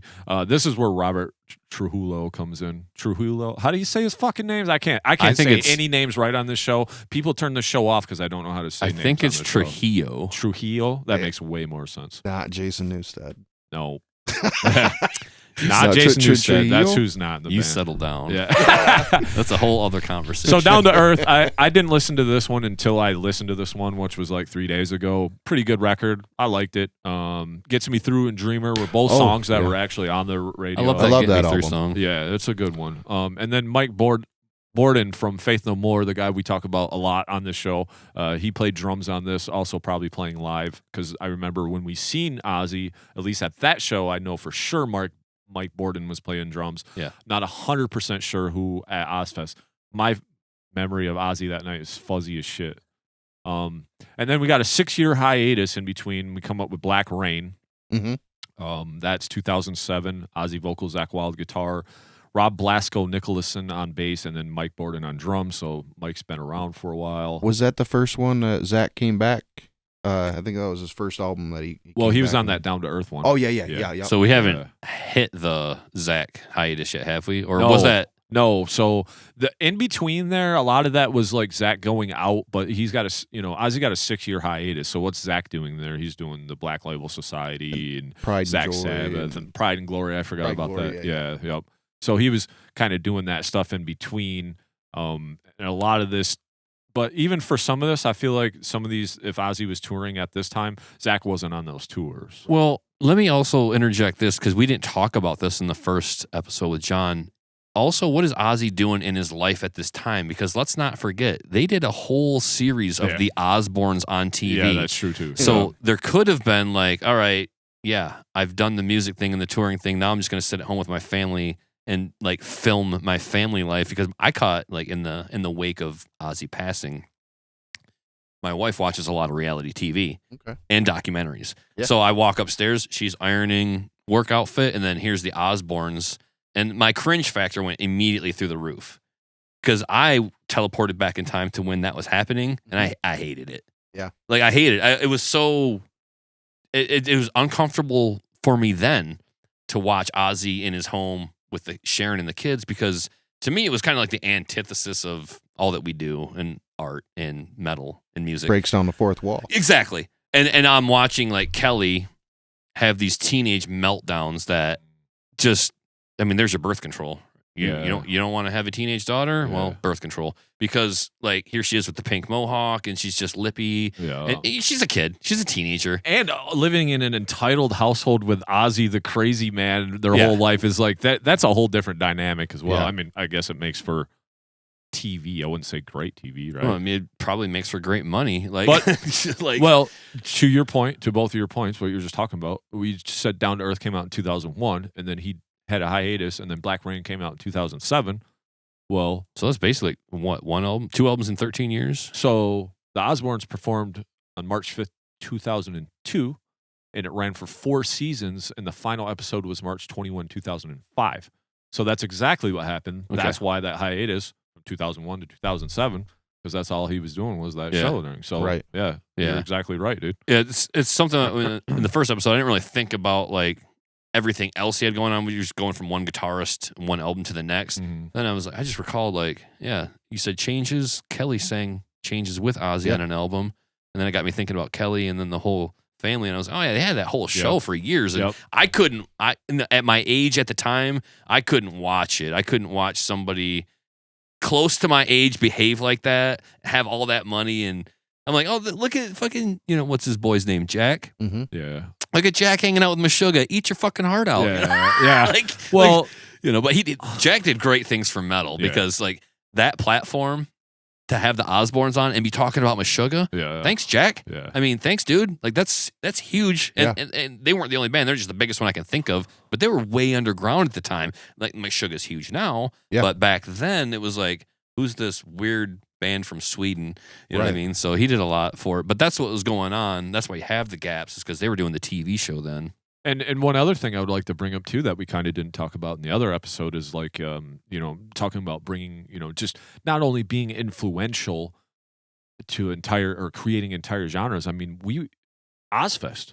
We say that, but like how many badass bands did they bring out on Ozfest all the time that so many people that were privy to Ozzy or maybe a few of the headlining bands, Slayer or Megadeth or whoever they had, but then you got that second stage where you got all these cool ass bands like Snot, Incubus, System of a Down in the early days, like all these bands that we've talked about, before in some way or some others. I mean, Slipknot basically cut their teeth on Ozfest. They didn't get as big as I didn't hear about Slipknot until I went into Believe in Music the week after Ozfest. I happened to be in there. The dude behind the counter was shitting his pants because Slipknot was so badass, and he's like, "You got to get this record." So it was like his recommendation from seeing them on Ozfest because they were such a spectacle, and them changing music. But like Ozfest, it did say it ran from 1996 to 2018, but that doesn't seem right. I know it had a good long run, and I will say this: I don't know how many festivals period existed before Ozfest. You know what I mean? Maybe Lollapalooza? That's the only one I could think of is Lollapalooza, and that's not really a metal. No. It's it wasn't at the time when it came out. Right. It was alt rock, and with some other odds and ends in there, but what else did you have? Because now we have all the festivals, right? You got Louder Than Life, you got Rockfest, you got Sonic Temple, South by Southwest, you got all of them. Yeah, you Rockville. Yep. There's some, but I have to I'd have to sit down and study it to know the history of festivals in this country and rock and metal festivals at that matter. But Ozfest is the biggest one. Yeah. Like still, you say Ozfest, they don't even do Ozfest anymore. Still the most popular festival. They should bring it back. But yeah, so they should. Basically what happened was, I know it says in a roundabout way it's from 1996 to 2018. Technically, it went from 96 to 2008. Okay. So still quite a run. There was another one where they had a 6-year absence, and then they tried to do like a 6-show thing. They revived it in Japan a couple times. So it didn't really go through 2018. We'll just say more like 2008. But still, from 96 to 2008, you're bringing up some of these underground and up-and-coming bands and really putting them on a platform with Ozzy or on the same stage as Ozzy, whether a Limp Bizkit or, there's so many bands that went through there. So you cannot not speak about the Ozfest either. Yeah, I mean, the Osbournes, period, left to right, top to bottom, they did a lot for metal and music. So absolutely. So we'll get through these last couple of albums here, but I do want to say did the same thing. I had something on my mind, but so we go into Scream in 2010. Now this is where Zach has nothing to do with this album. This is where Gus G's in there from Firewind. So you got Blasco on bass. Earth, Fire, Wind, right? That's a band? No. Earth, Fire, Wind? Yeah, he just comes out there. Oh, yeah. Snap it. So Scream in 2010. Man, this album rules. Did you guys listen to this album, Scream? Only what the hits are. Dude, it's heavy. To it in its entirety. There's some great heavy-ass riffs on here. I mean, this is really heavy metal for Ozzy, some of these songs on this Scream, dude. I remember Scream in a banger. Yeah, dude, it's a great album. This is one of the ones so the Black Rain didn't do anything for me. To me, that was the one I was saying earlier, Nick. After I was done, I was like, oh, Ozzy must have really been influenced by Marilyn Manson, because that's kind of the vibe I got. There was some guitar solos and stuff, not a lot of that in the Manson era, but to me, this was kind of the Manson-esque, just more basic rock and roll. But this Scream with Gus G on there, it's almost like trying to stay true to the Ozzy thing with some of the sometimes basic riffs, but some of the right-hand stuff is very heavy on this. And Ozzy's vocals on this are actually fantastic as well. So this album surprised me. This was Sleeping Bear. I didn't know anything about it because I gave up on Osmosis. So when I listened to this, I was like, damn, this album's good, man. There's some great albums or great records on this one. And then, so that was 2010. And then 2020 brings Ordinary Man. So you got a 10-year hiatus then. And I believe that one was done with Elton John, too. There is a track. It might be Ordinary Man. It is. So Ozzy's on vocals, Andrew Watt on guitar producer. So that's the guitar player that comes in at the end. This Andrew dude helps do these last two albums. This is where Duff McKagan's on. Yep. Chad Smith from Red Hot Chili Peppers is on drums. Yep. And then Elton John guests, and then Post Malone guests on this as well. This is where Post Malone made Ozzy famous, right? Again, exactly. Yeah, exactly. So what's weird about this one is there's two songs onto the end, at least on the version I listened to. And so he has two songs with Post Malone, right? Yeah. So he has a song that's a Post Malone song that he kind of does the chorus on, and Travis Scott's on it as well. It's more of a straight hip-hop song, and there's like a little shade of rock during the chorus, but it's not like new metal, or it's not so far. It's just got Post Malone. Yeah, it's Post Malone. yeah, good point. You know. And then there's one that's more rock that has Post Malone on the chorus, and that's like the actual Ozzy song. I think they just slapped them both on this album because it's like, why not? It's one of those things where it's like you get these reissues, and since we're all on digital now, everything you can just slap another. Yeah, I think they did the same with Hellraiser with Lemmy. I think that he released that on a Motorhead album. Okay, that makes sense. Nice. But yeah, I wasn't completely keen on the Post Malone song that was on the Ozzy song. It was a little punk rock for me. Post Malone did a good job. I actually preferred the Post Malone song with Ozzy on it, to be honest. So okay. It was a good one. Yeah, so good thing you made him famous. So, and then we go into 2022, Patient Number 9, another fantastic album, dude. This is the one that has all of the guests on it. This is kind of like just the coming home of, I think this is kind of where Ozzy knew is like, I think this might be it for me when it comes to like putting out full albums. I mean, at this time, how old is he in 2022? I mean, 73. 73. So you're still, and his vocals are still great on this. Yes. But the Andrew Watt guy playing guitar and helping produce most of the time. So he must have been kind of built-in guy. But this is the one where he has like all the guests. So Jeff Beck, Eric Clapton, Zach Wilde's on here, Tony Iommi, and Mike McCready. Who's Mike McCready? Pearl Jam. Okay. Pearl Jam's lead guitarist. Okay. Then you got Trujillo, Chris Chaney, and Duff McKagan all play bass on this as well. And then you got Chad Smith and Taylor Hawkins. Oh, I didn't know R.I.P. on this too. So I gotta say, just real quick, Chad Smith is a way better drummer than I ever gave him credit for. Like once you watch him do some of these Drumeo videos or whatever, where he's hearing a song for the first time and then he's just playing to it, I wouldn't have guessed that Chad Smith is as like solid as he is based on any Red Hot Chili Peppers song. I'd have to really be pointed out to, like somebody have to say, well, listen to this song, he's really good on that. Well, I don't know Red Hot Chili Peppers that well. Right. I just know what I hear on the radio and stuff. And I always took Chad Smith as like the most basic 4 on the floor type of guy. I had no idea this guy could actually kill it behind a kit. So I just want to say, like, when you hear Chad Smith, Red Hot Chili Peppers, you might think, well, whatever. But then actually watching him perform and play, like, he's the real deal. This is a guy you want to learn to play your drums from. I think that dude is amazing on that song they sing about California. Which one? Wait, hold on. Yeah, I agree though. I'm gonna go ahead. No, he definitely an amazing he got drummer. some chops for sure, dude. For sure. But yeah, this album too, I would encourage anybody, these last 2 Ozzy albums, go listen to them, man. Like you're not going to be disappointed. Like, right, there's great songs on throughout, great ballads. Patient Number 9, Ordinary Man's a great song. That's the one that does have Elton John, like you said. Awesome song. I like Elton John anyway, so I'm always a fan of his. Yeah, he's got some good melody. But yeah, what a great span of records. What an impact that he has. Now we can get into the songs. We probably won't spend a whole lot of time on the songs because I kind of wanted this to just be more about Ozzy and the whole thing. But I'd like to just talk about some songs that impacted you guys. Just a few fun facts about Ozzy. Obviously, he was known for the bat incident in 1982. He bit the head off a bat in Des Moines, Iowa on stage. He thought it was a rubber toy and then bit the head off, and then he had to get rabies shots. What about, wasn't there a dove? 1981, a meeting with CBS Also? Records. Ozzy bit the heads off 2 live doves in a drunken state. So I don't know why there's doves around. You're like, hey, nice dove. Oh, I don't know what. I think they were gonna release them into the air or something when they were after they were done, and they wanted him to release them in the air, and he released one, and then he grabbed the other one and bit its head off. My guy. Why? Well, you know, he was drunk.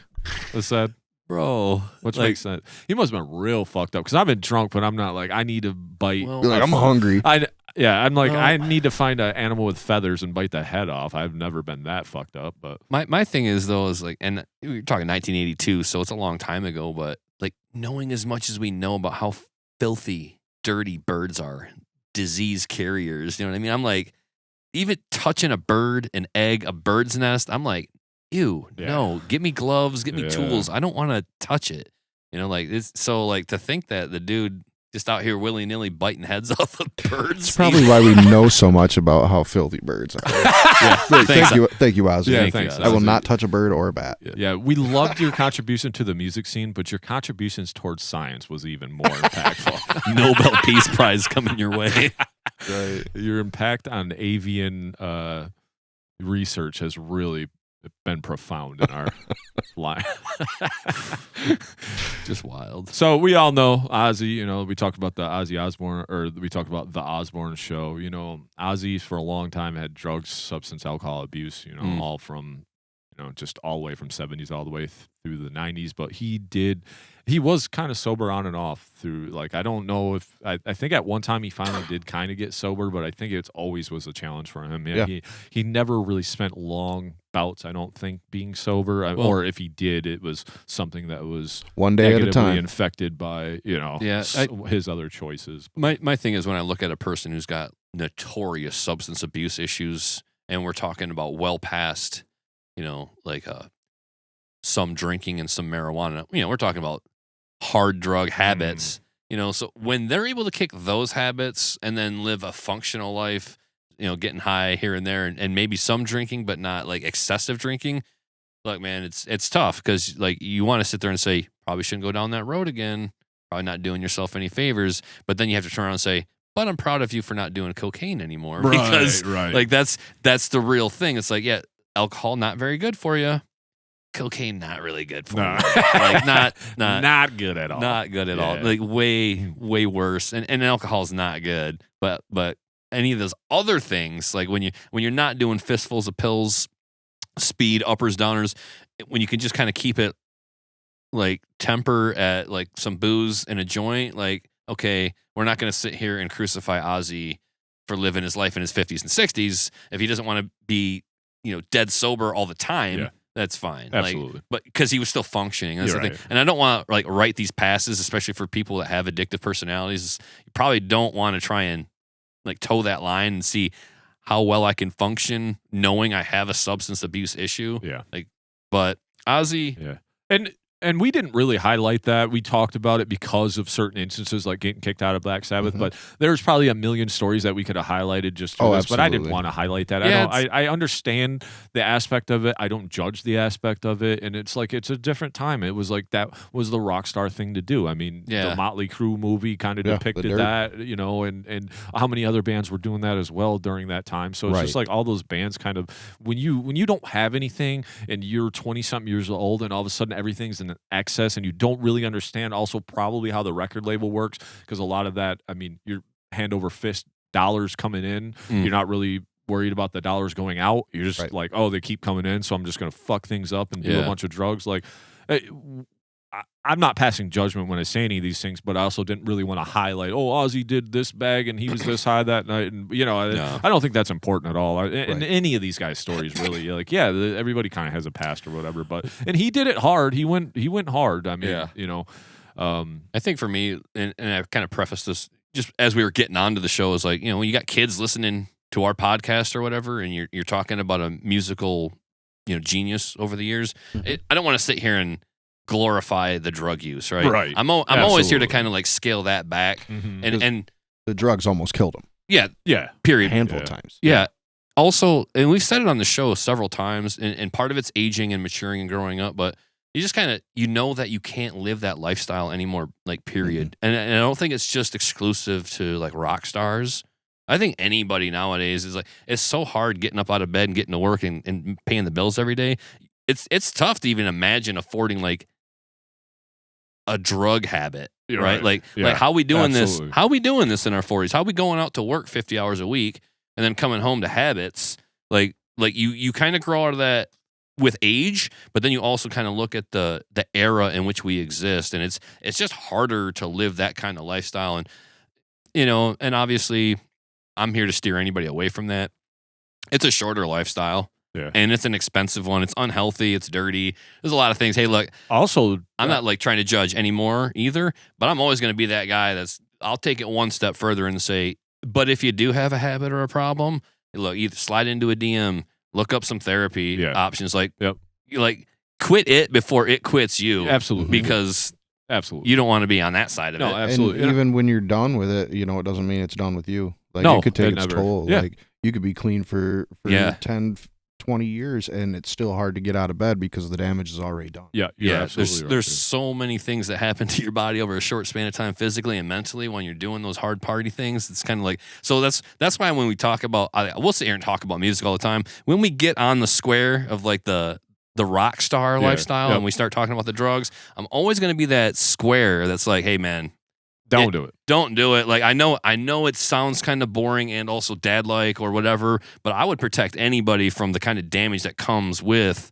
not knowing what you're in for when you start doing drugs. Well, I would like to we can wrap this up soon, but I don't want to get too far down this road. But also, to your point, you made all great points. One other point I'd like to add additionally is nowadays you don't even know what you're getting. It could be fentanyl, and you could breathe weird and you could die. Yes. Right. You could touch it with your finger and die. Yeah. So we're not even playing this game before where it's like, oh, I hope this ain't stepped on or you know what I mean? We're playing this game where like, I hope it doesn't kill me or someone has Narcan. Like, we're playing a totally different game now too. Yeah. So like, I would just encourage anybody, just Don't do it. It's not worth it. Like, it's not. If you want to experiment, I understand, but with some of that harder stuff, it's not an experiment. Like, it's a lifestyle, and it grabs you quicker than you can realize some of that stuff. Mm-hmm. It's different if you like little shrooms, little weed, little alcohol, whatever them things. Okay, cool. They're not going to be tampered with. But when you start getting into powders and pills and weird stuff like that, like this is where we need to draw the line and say it's just not worth it. It's just look at the impact and how many lives it's ruined. Don't be a statistic. I think, and the last thing I'll make on it before we move on with the rest of the conversation is like, for listeners, young listeners, whether they're teenage or just getting out of high school, nobody ever says, I'm going to be a drug addict when I grow up. Everybody says, I want to be a rock star when I grow up. I want to be rich and famous when I grow up. Correct. We have the luxury of hindsight. We can look back from our 40s and say, God, I wasted 20 years partying, or it just cut into what I could have been doing. Yeah, absolutely. And I'd like to cut anybody off at the past and say, you can skip all that bullshit and have a really good, healthy habit of playing music every day, and you can have that rock star lifestyle. You can go out there and be in front of people on stage, have them singing songs back to you, have all that love and energy, but it'll disappear faster than you'd ever anticipate once you get into those negative habits. And that's the thing I want kids to realize is you can go out there and jam and live it like a rock star, but once you take on them habits, then that all goes away. Yeah. And then all you have left is the habits. And then you're like, man, I traded an awesome lifestyle for these shitty habits that I do by myself in the dark. And it happens. Like, nobody says, I want to be an alcoholic when I grow up. Yeah, absolutely. They go out there and they start drinking and they really like it. Yeah. And then you don't have the ability to see yourself 20, 30 years in the future. That's where you got to listen to squares like me tell you, hey, you don't really want to go down that road for too long. And if you do get on that a little bit, you want to be mindful right up front. Like, hey, how am I getting home? Yeah. Like, what's tomorrow look like? Don't do the thing where you're like, oh, that's a tomorrow me problem. Yeah. A lot of people have that attitude. Like, tomorrow me can worry about this hangover. Trust me. Don't. The rest of your life you is worried about that hangover because you don't know how bad it's going to be. And if you need help, there's help out there. Yeah. Amen. Yeah. Amen. That. Reach out to us. Any one of us will be more than happy to help you in any way. Always. Whether it's mental or drug abuse or anything, we're always here to advocate for that. Yeah, so. I think we all been through that. We all come out the other side of that, and it's like, nah, I wish I wouldn't have done so much of that. Like, you gotta like be social and, like hang and whatever, but you didn't have to cave to the peer pressure of some things, or like, I could have just said, nah, not tonight. You know what I mean? Well, and it's different too. Like I don't want to go too far off on a tangent, but like you kind of look back and you're like, maybe because you say, yeah, it's part of me and part of my personality, but maybe I should have gave 10 years to it. Yeah. Maybe I should have gave 2 years to it, tried what I had to try, then moved on. But when you start getting into that 10-year mark and then you look back and you're like, fuck, I could have been so much further ahead because I wasted 10 years fucking off with these dudes that were all losers and they're all still fucking losers.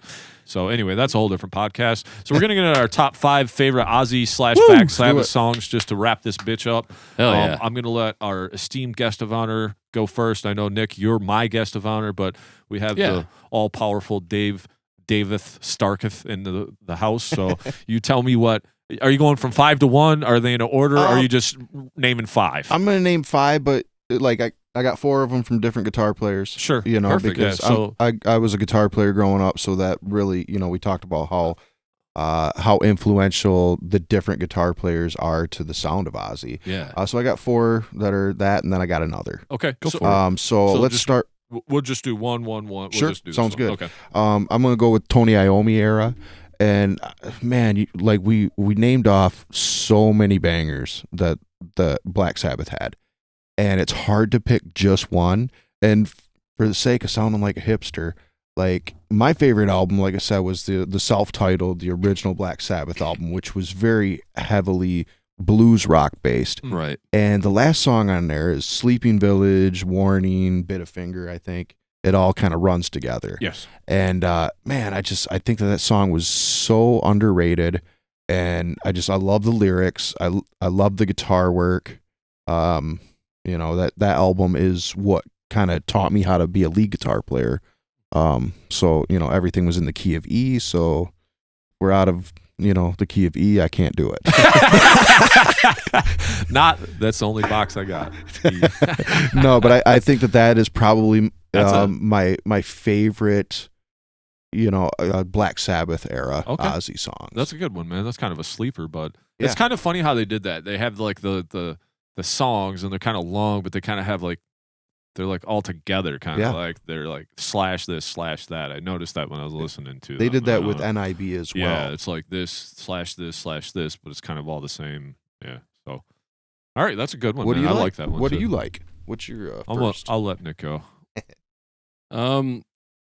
The first one I was going to start off with comes off of the Osmosis album. Going with new Ozzy. Yeah, gonna go ahead and give you the new Ozzy. See You on the Other Side. Great song. Yeah, what a good song. Not the heaviest one, but I feel like it fits the mood. And we talked about it a little bit earlier. Like, is it a metal song? Is it a rock ballad? It's a nice little sweet spot where it's just heavy enough to like you could sit here and say, well, it's like a metal ballad. Kind of rare. Metalheads don't do a lot of ballads. We leave that up to the rock guys. But that's the one that I think speaks to me, especially in light of his passing, right? Yeah. Hey, bud, see you on the other side. Thanks for everything. So love that one. I really think it's a beautiful song. I love the guitar solo on it. Again, this is a Zach solo. And we do have Lemmy Kilmister credited as a songwriter as well. Got yourself a nice little 6-minute ballad-esque Ozzy Osbourne track, and one of my favorites that I wanted to lead off with. Dave, I didn't bring any Black Sabbath to the table because... That's okay. Because, and I think I said this in the last episode. Mm-hmm. I understand. Ozzy's not Tony's singer. Okay? We're going to put some mad respect on Tony's name. Yeah. Or excuse, maybe I said that backwards. Ozzy is Tony's singer. That's how you meant to say it. I got it. Ozzy's Tony's singer. Like, Tony's not Ozzy's guitarist. Right. That's what I meant to say. Okay. Like, Ozzy's got all the guitarists that come in after Tony. Tony's kind of the guy that, let me lift your dead bloated ass up, Ozzy. like Tony kind of helps Ozzy have anything to start with. Hey, look, maybe I'm pulling straws, grasping at straws here and splitting hairs, but I just like to make that distinction again today. Tony is not Ozzy's guitarist. Ozzy's Tony's singer. But because otherwise I was going to have to go down another road of picking 5 other songs. But I just wanted to make that distinction. If I don't go back to Black Sabbath, folks, that's why. This was my whole mental preparation for this list was I'm only going to talk about Ozzy's solo career when we talk about these songs. But Dave, you're more than allowed to bring 4 more Black Sabbath songs to the table. I'm not going to get in the way of that. Well, I have one Black Sabbath song because I thought it was only right to at least bring one into it, because I don't know if we said it on this one or the last one. End of day, what you said is absolutely 100% true, but also these songs wouldn't be, those Tony songs wouldn't be as sweet because Ozzy's not on them motherfuckers. So, bottom line, if you had Johnny Blow fucking singing Iron Man. Man, Johnny Blow sucks. He really blows. Yeah, he blows and stuff. But like a vacuum. But yeah, I'm just saying, like, we might not have Iron Man. We might not have Paranoid, right? So I do have to bring one, and I'm just going to, just for the respect of the Sabbath era, because I'm only going to bring one. There's a bunch of bangers. Sabbath's got some great stuff too, especially that early Ozzy stuff. But I'm going just Sabbath, Bloody Sabbath. Yeah. Dude, the riff is so heavy on there. That motherfucker is just 5 minutes of like, I mean, the chorus gets kind of a little lighter, right? But just that guitar riff alone is just so damn heavy and sweet, man. I'm just like, if you never heard anything, you could be like, oh, this song invented heavy metal. That was the first one that I really recognized from Sabbath, because I had heard it on Anthrax's albums. Yeah, because of the NIB thing or whatever. No. They just did the cover on the I'm the Man. I'm the Man. I'm the Man. Yep. Yeah. But what a badass riff, dude! Oh, just man. to open that bitch. Great like, song. Yeah. So that's my Black Sabbath one. That's the only Black Sabbath one I'll have as well. I kind of fell in the same sentiment because we're talking about Ozzy, but Ozzy's career does span all of Sabbath as well. Yeah. So. And I felt like we did talk about it in both episodes and paid homage to the Sabbath era as well. Oh, yeah. So. With respect to the Sabbath Bloody Sabbath song, my first time hearing that was the Anthrax cover. Yeah, me so too. I have a hard time like hearing it any other way. Yeah. And like Charlie's little double bass, I don't think that's on I can't imagine it's on the original, but when they go into that chug riff, shun, shun, shun, shun, shun, shun, and then Charlie hits that double bass, like that makes the hair on my arm stand up to this day. I'm like, oh, it's kind of hard for me to listen to that song any other way. Yeah. I understand like some purists are going to be like, well, that's just some new age Extra cover. bullshit. Yeah. Like, you know, you got to hear the original. Well, the original's fine. It's great, but your new age guy turned into Squidward and shit. Yeah, that was pretty good. New Age Fandango at 87. I love that song, but yeah. I'm All always right, Dave, what you got, buddy? Let's go with some more Zakk Wylde Osmosis stuff, and you brought it up earlier, and I thought it was very underrated, and that's Perry Mason. Okay. Yeah, great song. The riffs were so heavy. Unfortunately, when it came out, I didn't think anybody our age knew who Perry Mason was. You know, it was a little dated at that time, even in '95, right? But even I saw Hailstorm do it at that Black Sabbath the last concert. Yeah, and back to the beginning. And amazing. I've always loved that song, and I thought Joe Holmes did it. But apparently it was Zakk Wylde, which makes sense. But I think that's an underrated banger for sure. Yeah, one of my favorite songs also on my list. I'll dance around on it a little bit, but I was going to bring in Perry Mason anyways. You got the iconic bass line.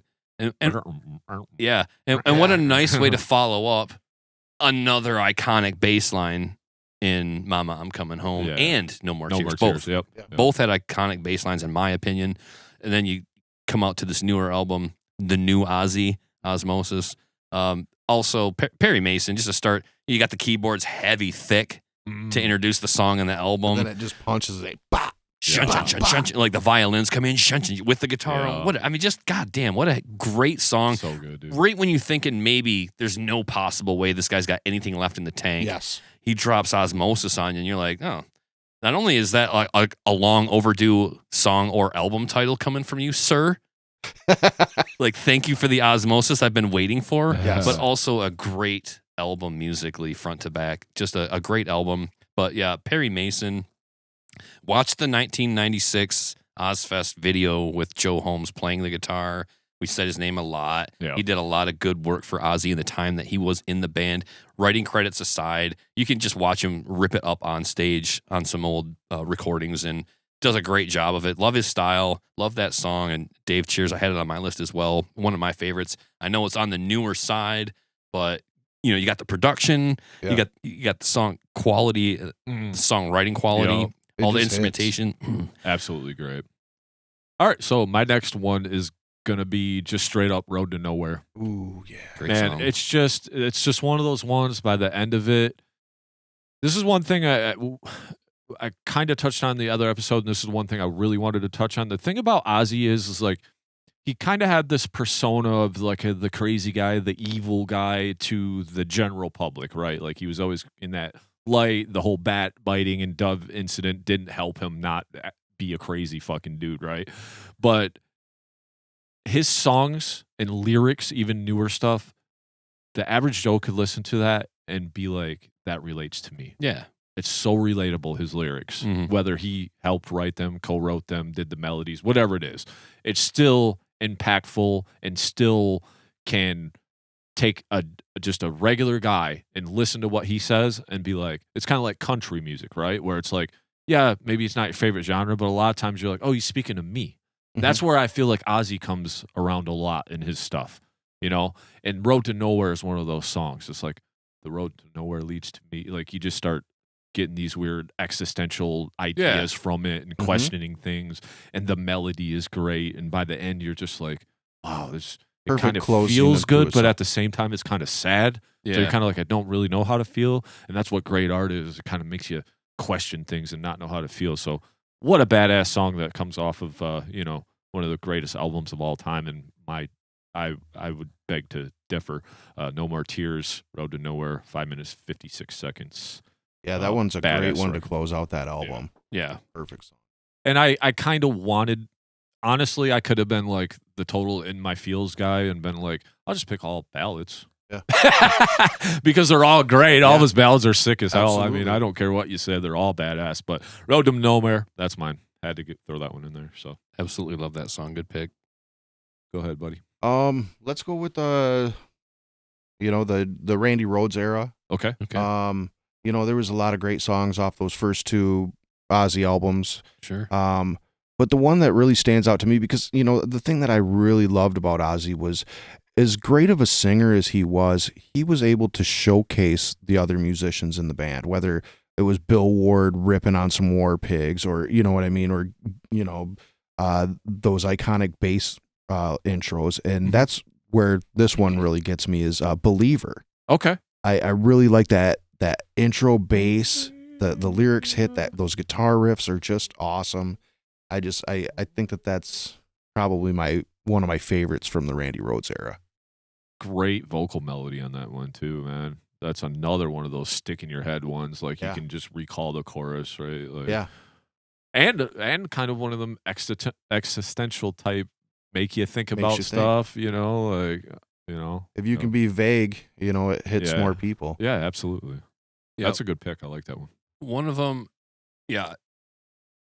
I love it. I had it in my head this morning. I woke up to this. That song was literally the I should have song. let Nick go first. That was the one I woke up to this morning of all songs. I think it was, I took the dog for a walk yesterday, squeezed in some Ozzy music listening time, and that was like the first song on the playlist. And it just like, no matter what song came on after that, I'm just a dreamer. I'm just every between songs, I'm just like, dreamer. I'm singing it.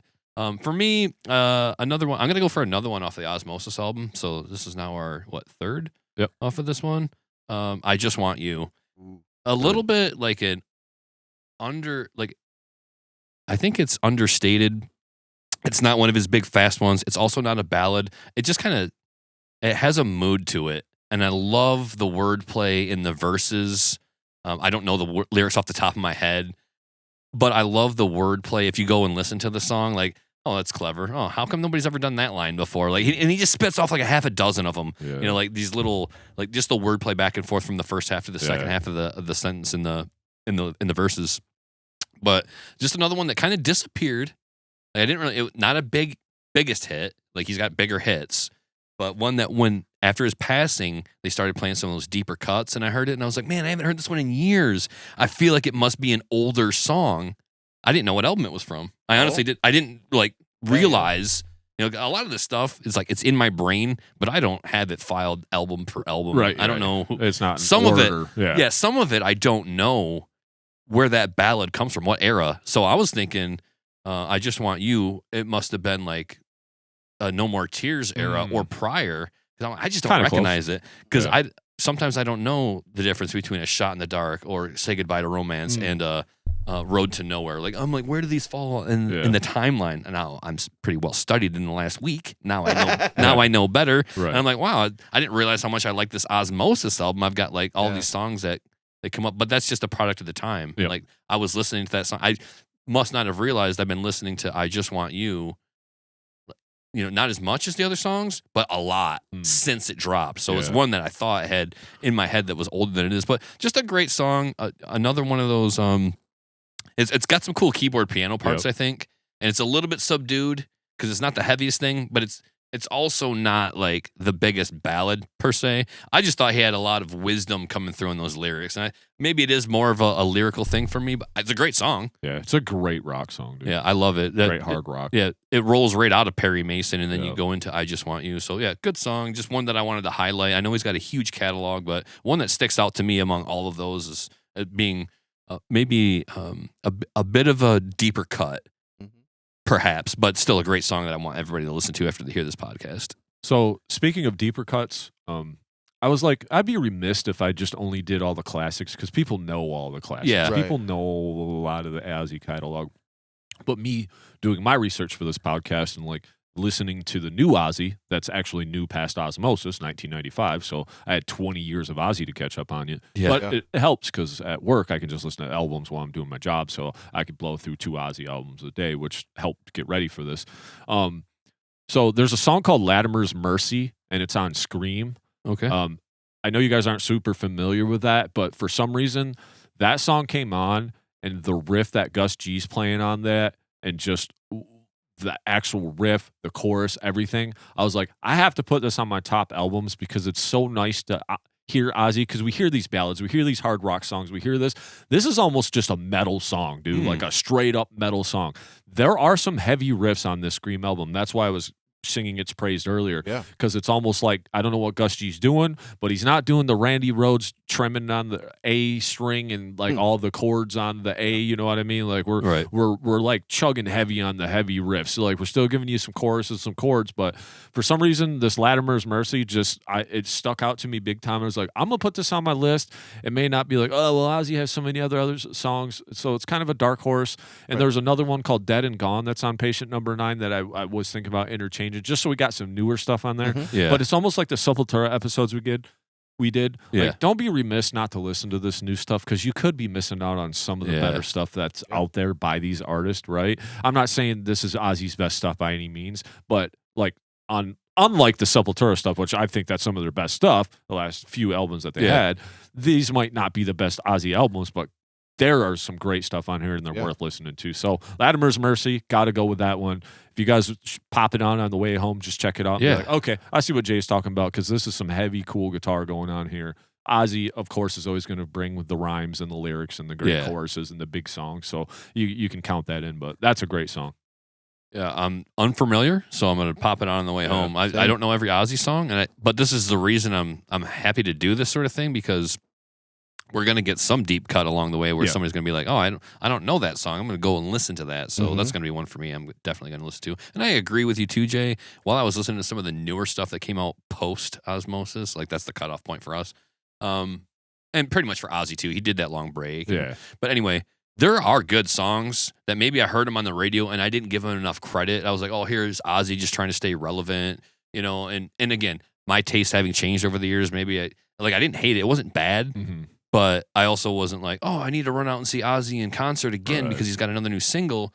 But there are great songs on the back end of Ozzy's catalog. Yeah. I mean, I know a lot of that stuff kind of came and went under the radar, no big deal. Here's Ozzy cranking out another album so he can do another tour. No, there's still good work in there. Yeah. He didn't phone it in. It's just like maybe there's a lot of people, like our tastes change and Ozzy's style change. And what's the disparity between my taste changing and your style changing? And you can also add a third fork in there where the music industry changed, and we're not running out to get CDs anymore. Everything's streaming. Not everything's fueled by radio play anymore. So even though Ozzy has newer songs, the radio isn't helping him because not many people are listening to the radio like they once did either, right? Yeah, and if you're listening, so we're not in that world anymore either, where the record label is the one that's responsible for getting that music into our ears. That's our own thing, right? Yeah. Like, and So that's the other fork in the road there. I didn't mean to interrupt, but I just thought that was important to bring up because we didn't bring that up either. When the landscape of music changes and everybody starts downloading and streaming shit in the internet era, then this is a whole different game we're playing than the how many records did we sell and how many tours can we do, because we're not playing that game anymore. Right. And I was also going to say with the newer music, like on the radio, sometimes the stations might pick that up and be like, it's not for us. We're just going to stick with Bark at the Moon. Right. You know, we're just going to stay with, we're going to keep spinning Crazy Train. Yeah. We don't need Scream if you want to. Like, we're just not going to really run it. Or we'll play it a few times since you're paying us, or whatever the situation is. Right. You got a new one real quick, we'll play it. But we're going back to the 80s stuff in a hot minute here. So I think that, you know, you might hear the newer stuff and, oh, cool, whatever. But actually sitting down and listening to it, I was actually appreciating it a lot more. And going back to the last episode, we talked about how Ozzy was able to not just pivot out of Black Sabbath, Dave, but also just into his own career as a solo artist in the 80s, and then how that changed over time too, where at first we're in this 80s hair metal mode kind of, and then we turn the corner into the 90s where we start talking about how the face of rock changed with grunge rock. And so now the stuff in the 90s doesn't sound like the stuff in the 80s, but also the stuff in the 2000s doesn't sound like the stuff in the 80s and the 90s. Now we're kind of sounding like what's on the radio currently, and that's fine, because I don't need Ozzy to be the most original. I like that he adapted with the times, so because it's cool. You can put Ozzy's voice on almost any music, right? And it works. It's really the point. Yeah. Like, Ozzy had the luxury of being able to adapt because his voice goes on like any style you want to put it on. So I think that newer stuff, people like, I think it's cool to bring up a newer track and get people to listen to some of that stuff, because there's good stuff there, better than I thought when I first heard it over the years. So, hey man, good point. Latimer's Mercy, good pick. Dave, you got two more. What do you like? Let's go with the Jake E. Lee era. I'm gonna throw one at you guys that a lot of people might not know, and that's Killer of Giants. Oh, that's a great song too. I think that Jake E. Lee's guitar work, especially on that intro, is just it's amazing. You know, he was a very underrated guitar player. I remember watching a video from that era, and man, he's playing this tap solo in one of the songs, and all of a sudden he needs a capo, and he puts his thumb over and he bars it, and he continues to do this tap solo with the rest of his fingers after using his thumb as a capo. And I was just like, man, that dude is like, how do people not know who this is yet? Right. Yeah. So Killer of Giants really stands out during that Ultimate Sin era. Banger, dude. That's a banger of the song. I mean, and it also, Killer of Giants is kind of like a apocalyptic kind of a little bit, you know, kind of where, you know, that was 1986. So we're still like deep in this Cold War with, you know, so a lot of that, I mean, we're still dealing with that, but like nuclear fallout was a big topic. Yes. So we're, you know, a lot of themes, you know, thank God for the bomb, and themes on that album were running through, and Killer of Giants is absolutely one of those. So great pick. I love that. Could have been on my list too, honestly. Yeah, that's actually going to be one for me to listen to again. I'm not familiar with anything. So deeper cuts, you know, like Ultimate Sin, bro. All right. That's the album, I'm telling you. It's underrated. Bark at the Moon? No. Dog Ultimate shit. Sin. Yep. Bark at the Moon was the ultimate sin. Yeah. Noted.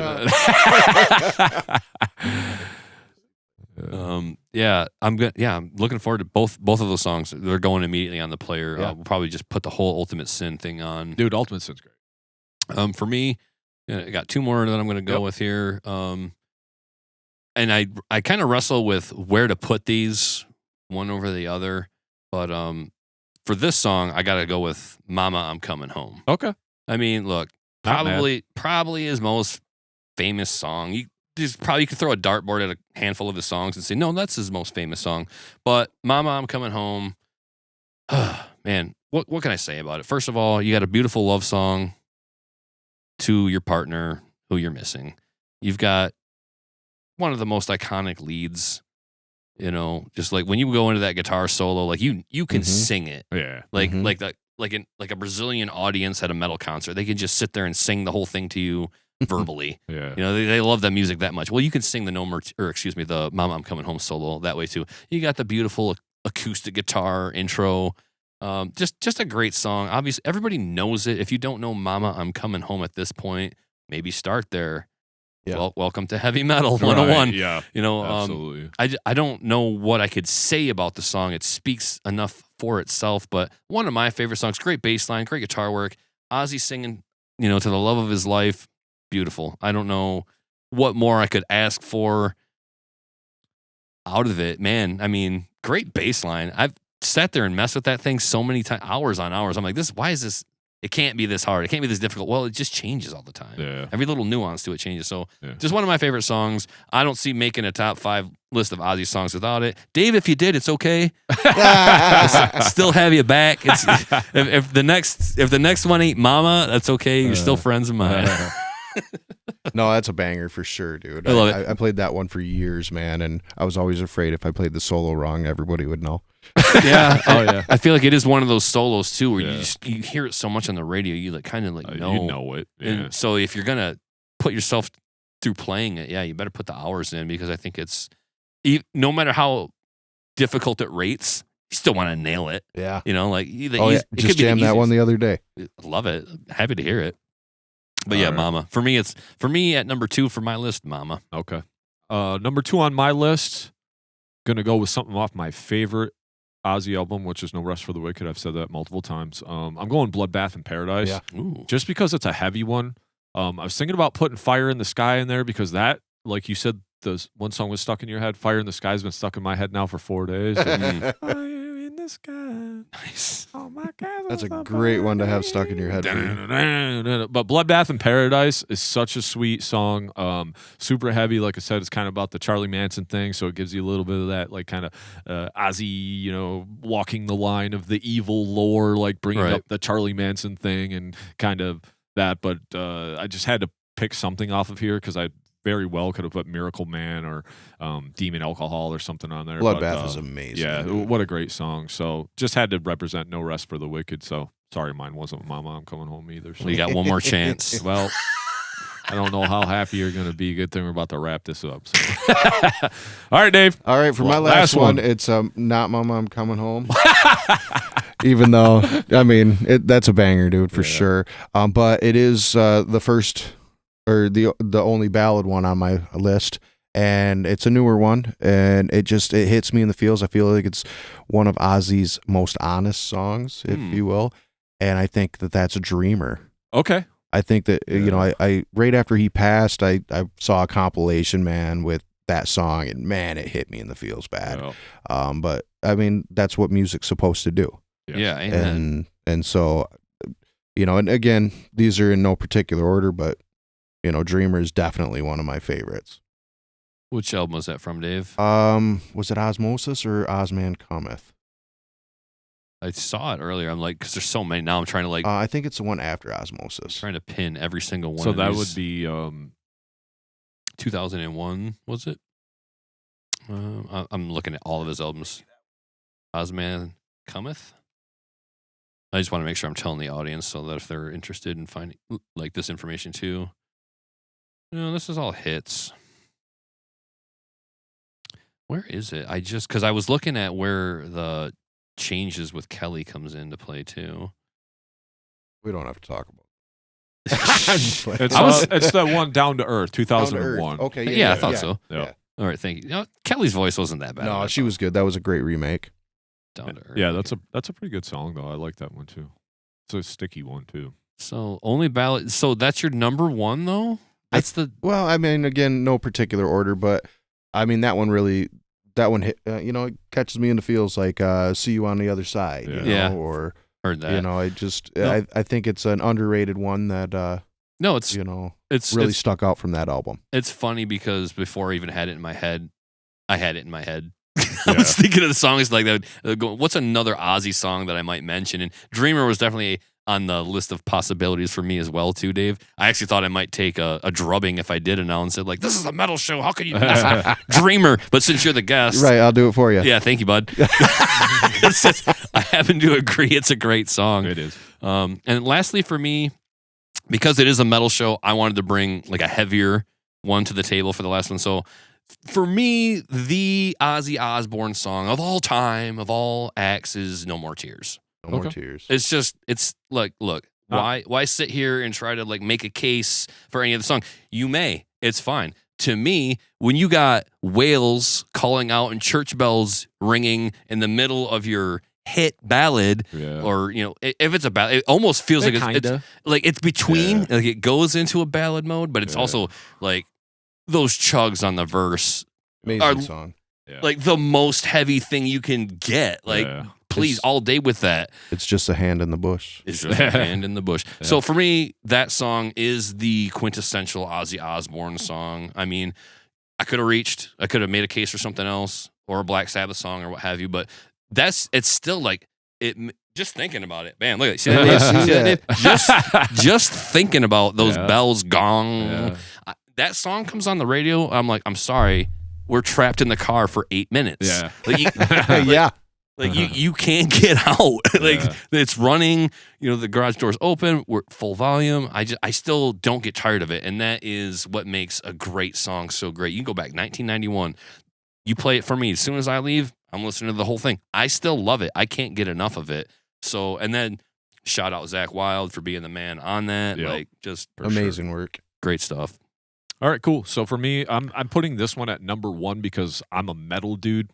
So I want to stay true just to the metal. Yeah. I'm not saying there's any. You guys pick great songs. Any of these could go in any way. Sure. But to me, besides like the scream work, if I had to pick one, which is kind of funny because it's a Jakey Lee joint. Okay. Because of the Bark at the Moon thing. We gotta smoke this Jakey Lee but, pack. Yeah. But Ultimate Sin. Ultimate Sin. Dude. Oh, yeah. It's such a heavy song. I mentioned it earlier. There's almost some double bass on it for like a couple seconds. I was like such a proud father when I heard that, when I really listened to it. I was like, oh, we're getting a little fancy on the doubles here. But it's just like this bass part, and he goes in this tom part. It doesn't last long, but the Ultimate Sin is just a badass song. It's got a great solo on it, and it's just a heavy fucking song. I just want to say it's like one of Ozzy's heaviest songs. Yeah. Besides some of the newer stuff, I would say. But like throughout the whole catalog, just how heavy it is and how dark it is and how in your face it is, so I got to go with the Ultimate Sin, man. I think sometimes it could be a dark horse too, or like maybe one that people wouldn't always pick because they are going to lean on the ones they can sing along with or very familiar with. But for some reason, this song was just, when I heard it again, did it stick in my head like all the other ones? Probably not as much, but I just remember when I got done listening to it, I was like, man, that's a fantastic song, and that motherfucker bangs. So I was like, yep, I'm going with Ultimate Sin. Yeah, also a great record. So the other songs have about 100 million more radio airplays than the Ultimate Sin. Yeah, so absolutely. It's like you can listen to the Ultimate Sin, and then as soon as it's over, you can have "I'm Just a Dreamer" stuck in your head. You're welcome. Or "Fire in the Sky" because that one's still stuck in my head. Yeah. But one of the last things I wanted to say on Ozzy before we totally wrap this up. Yeah, I'd like to wrap this up. We're already at 2:15, and I got some stuff going on. I know he really played into that whole like sinister character thing that the media and people at large, society, kind of thrust upon him. Oh, this guy's doing all these crazy things. I think he left that behind, like in the 70s for basically maybe 80s, we'll say.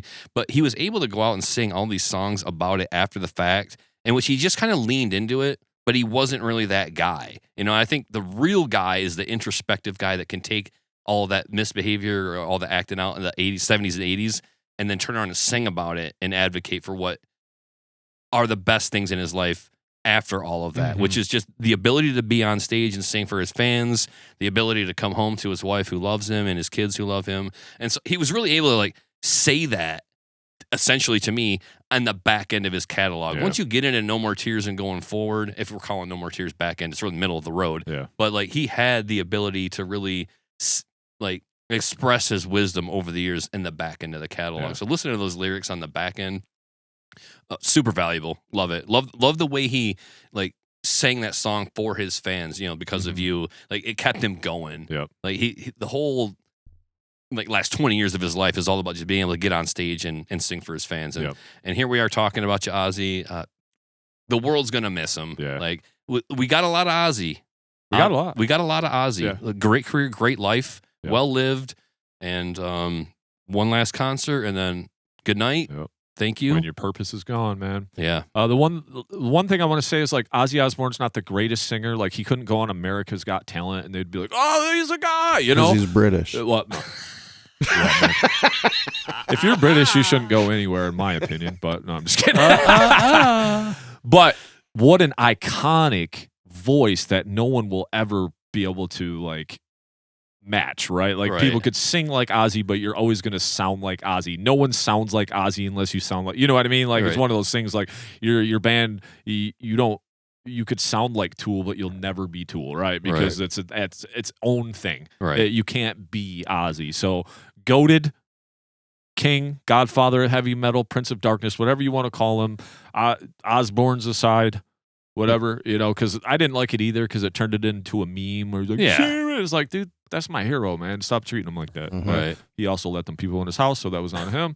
Plus the check probably spent just like any other cash does. But end of day, love Ozzy. Do you have anything else to say about Ozzy, brother? I think that we pretty much said it all. Okay, cool.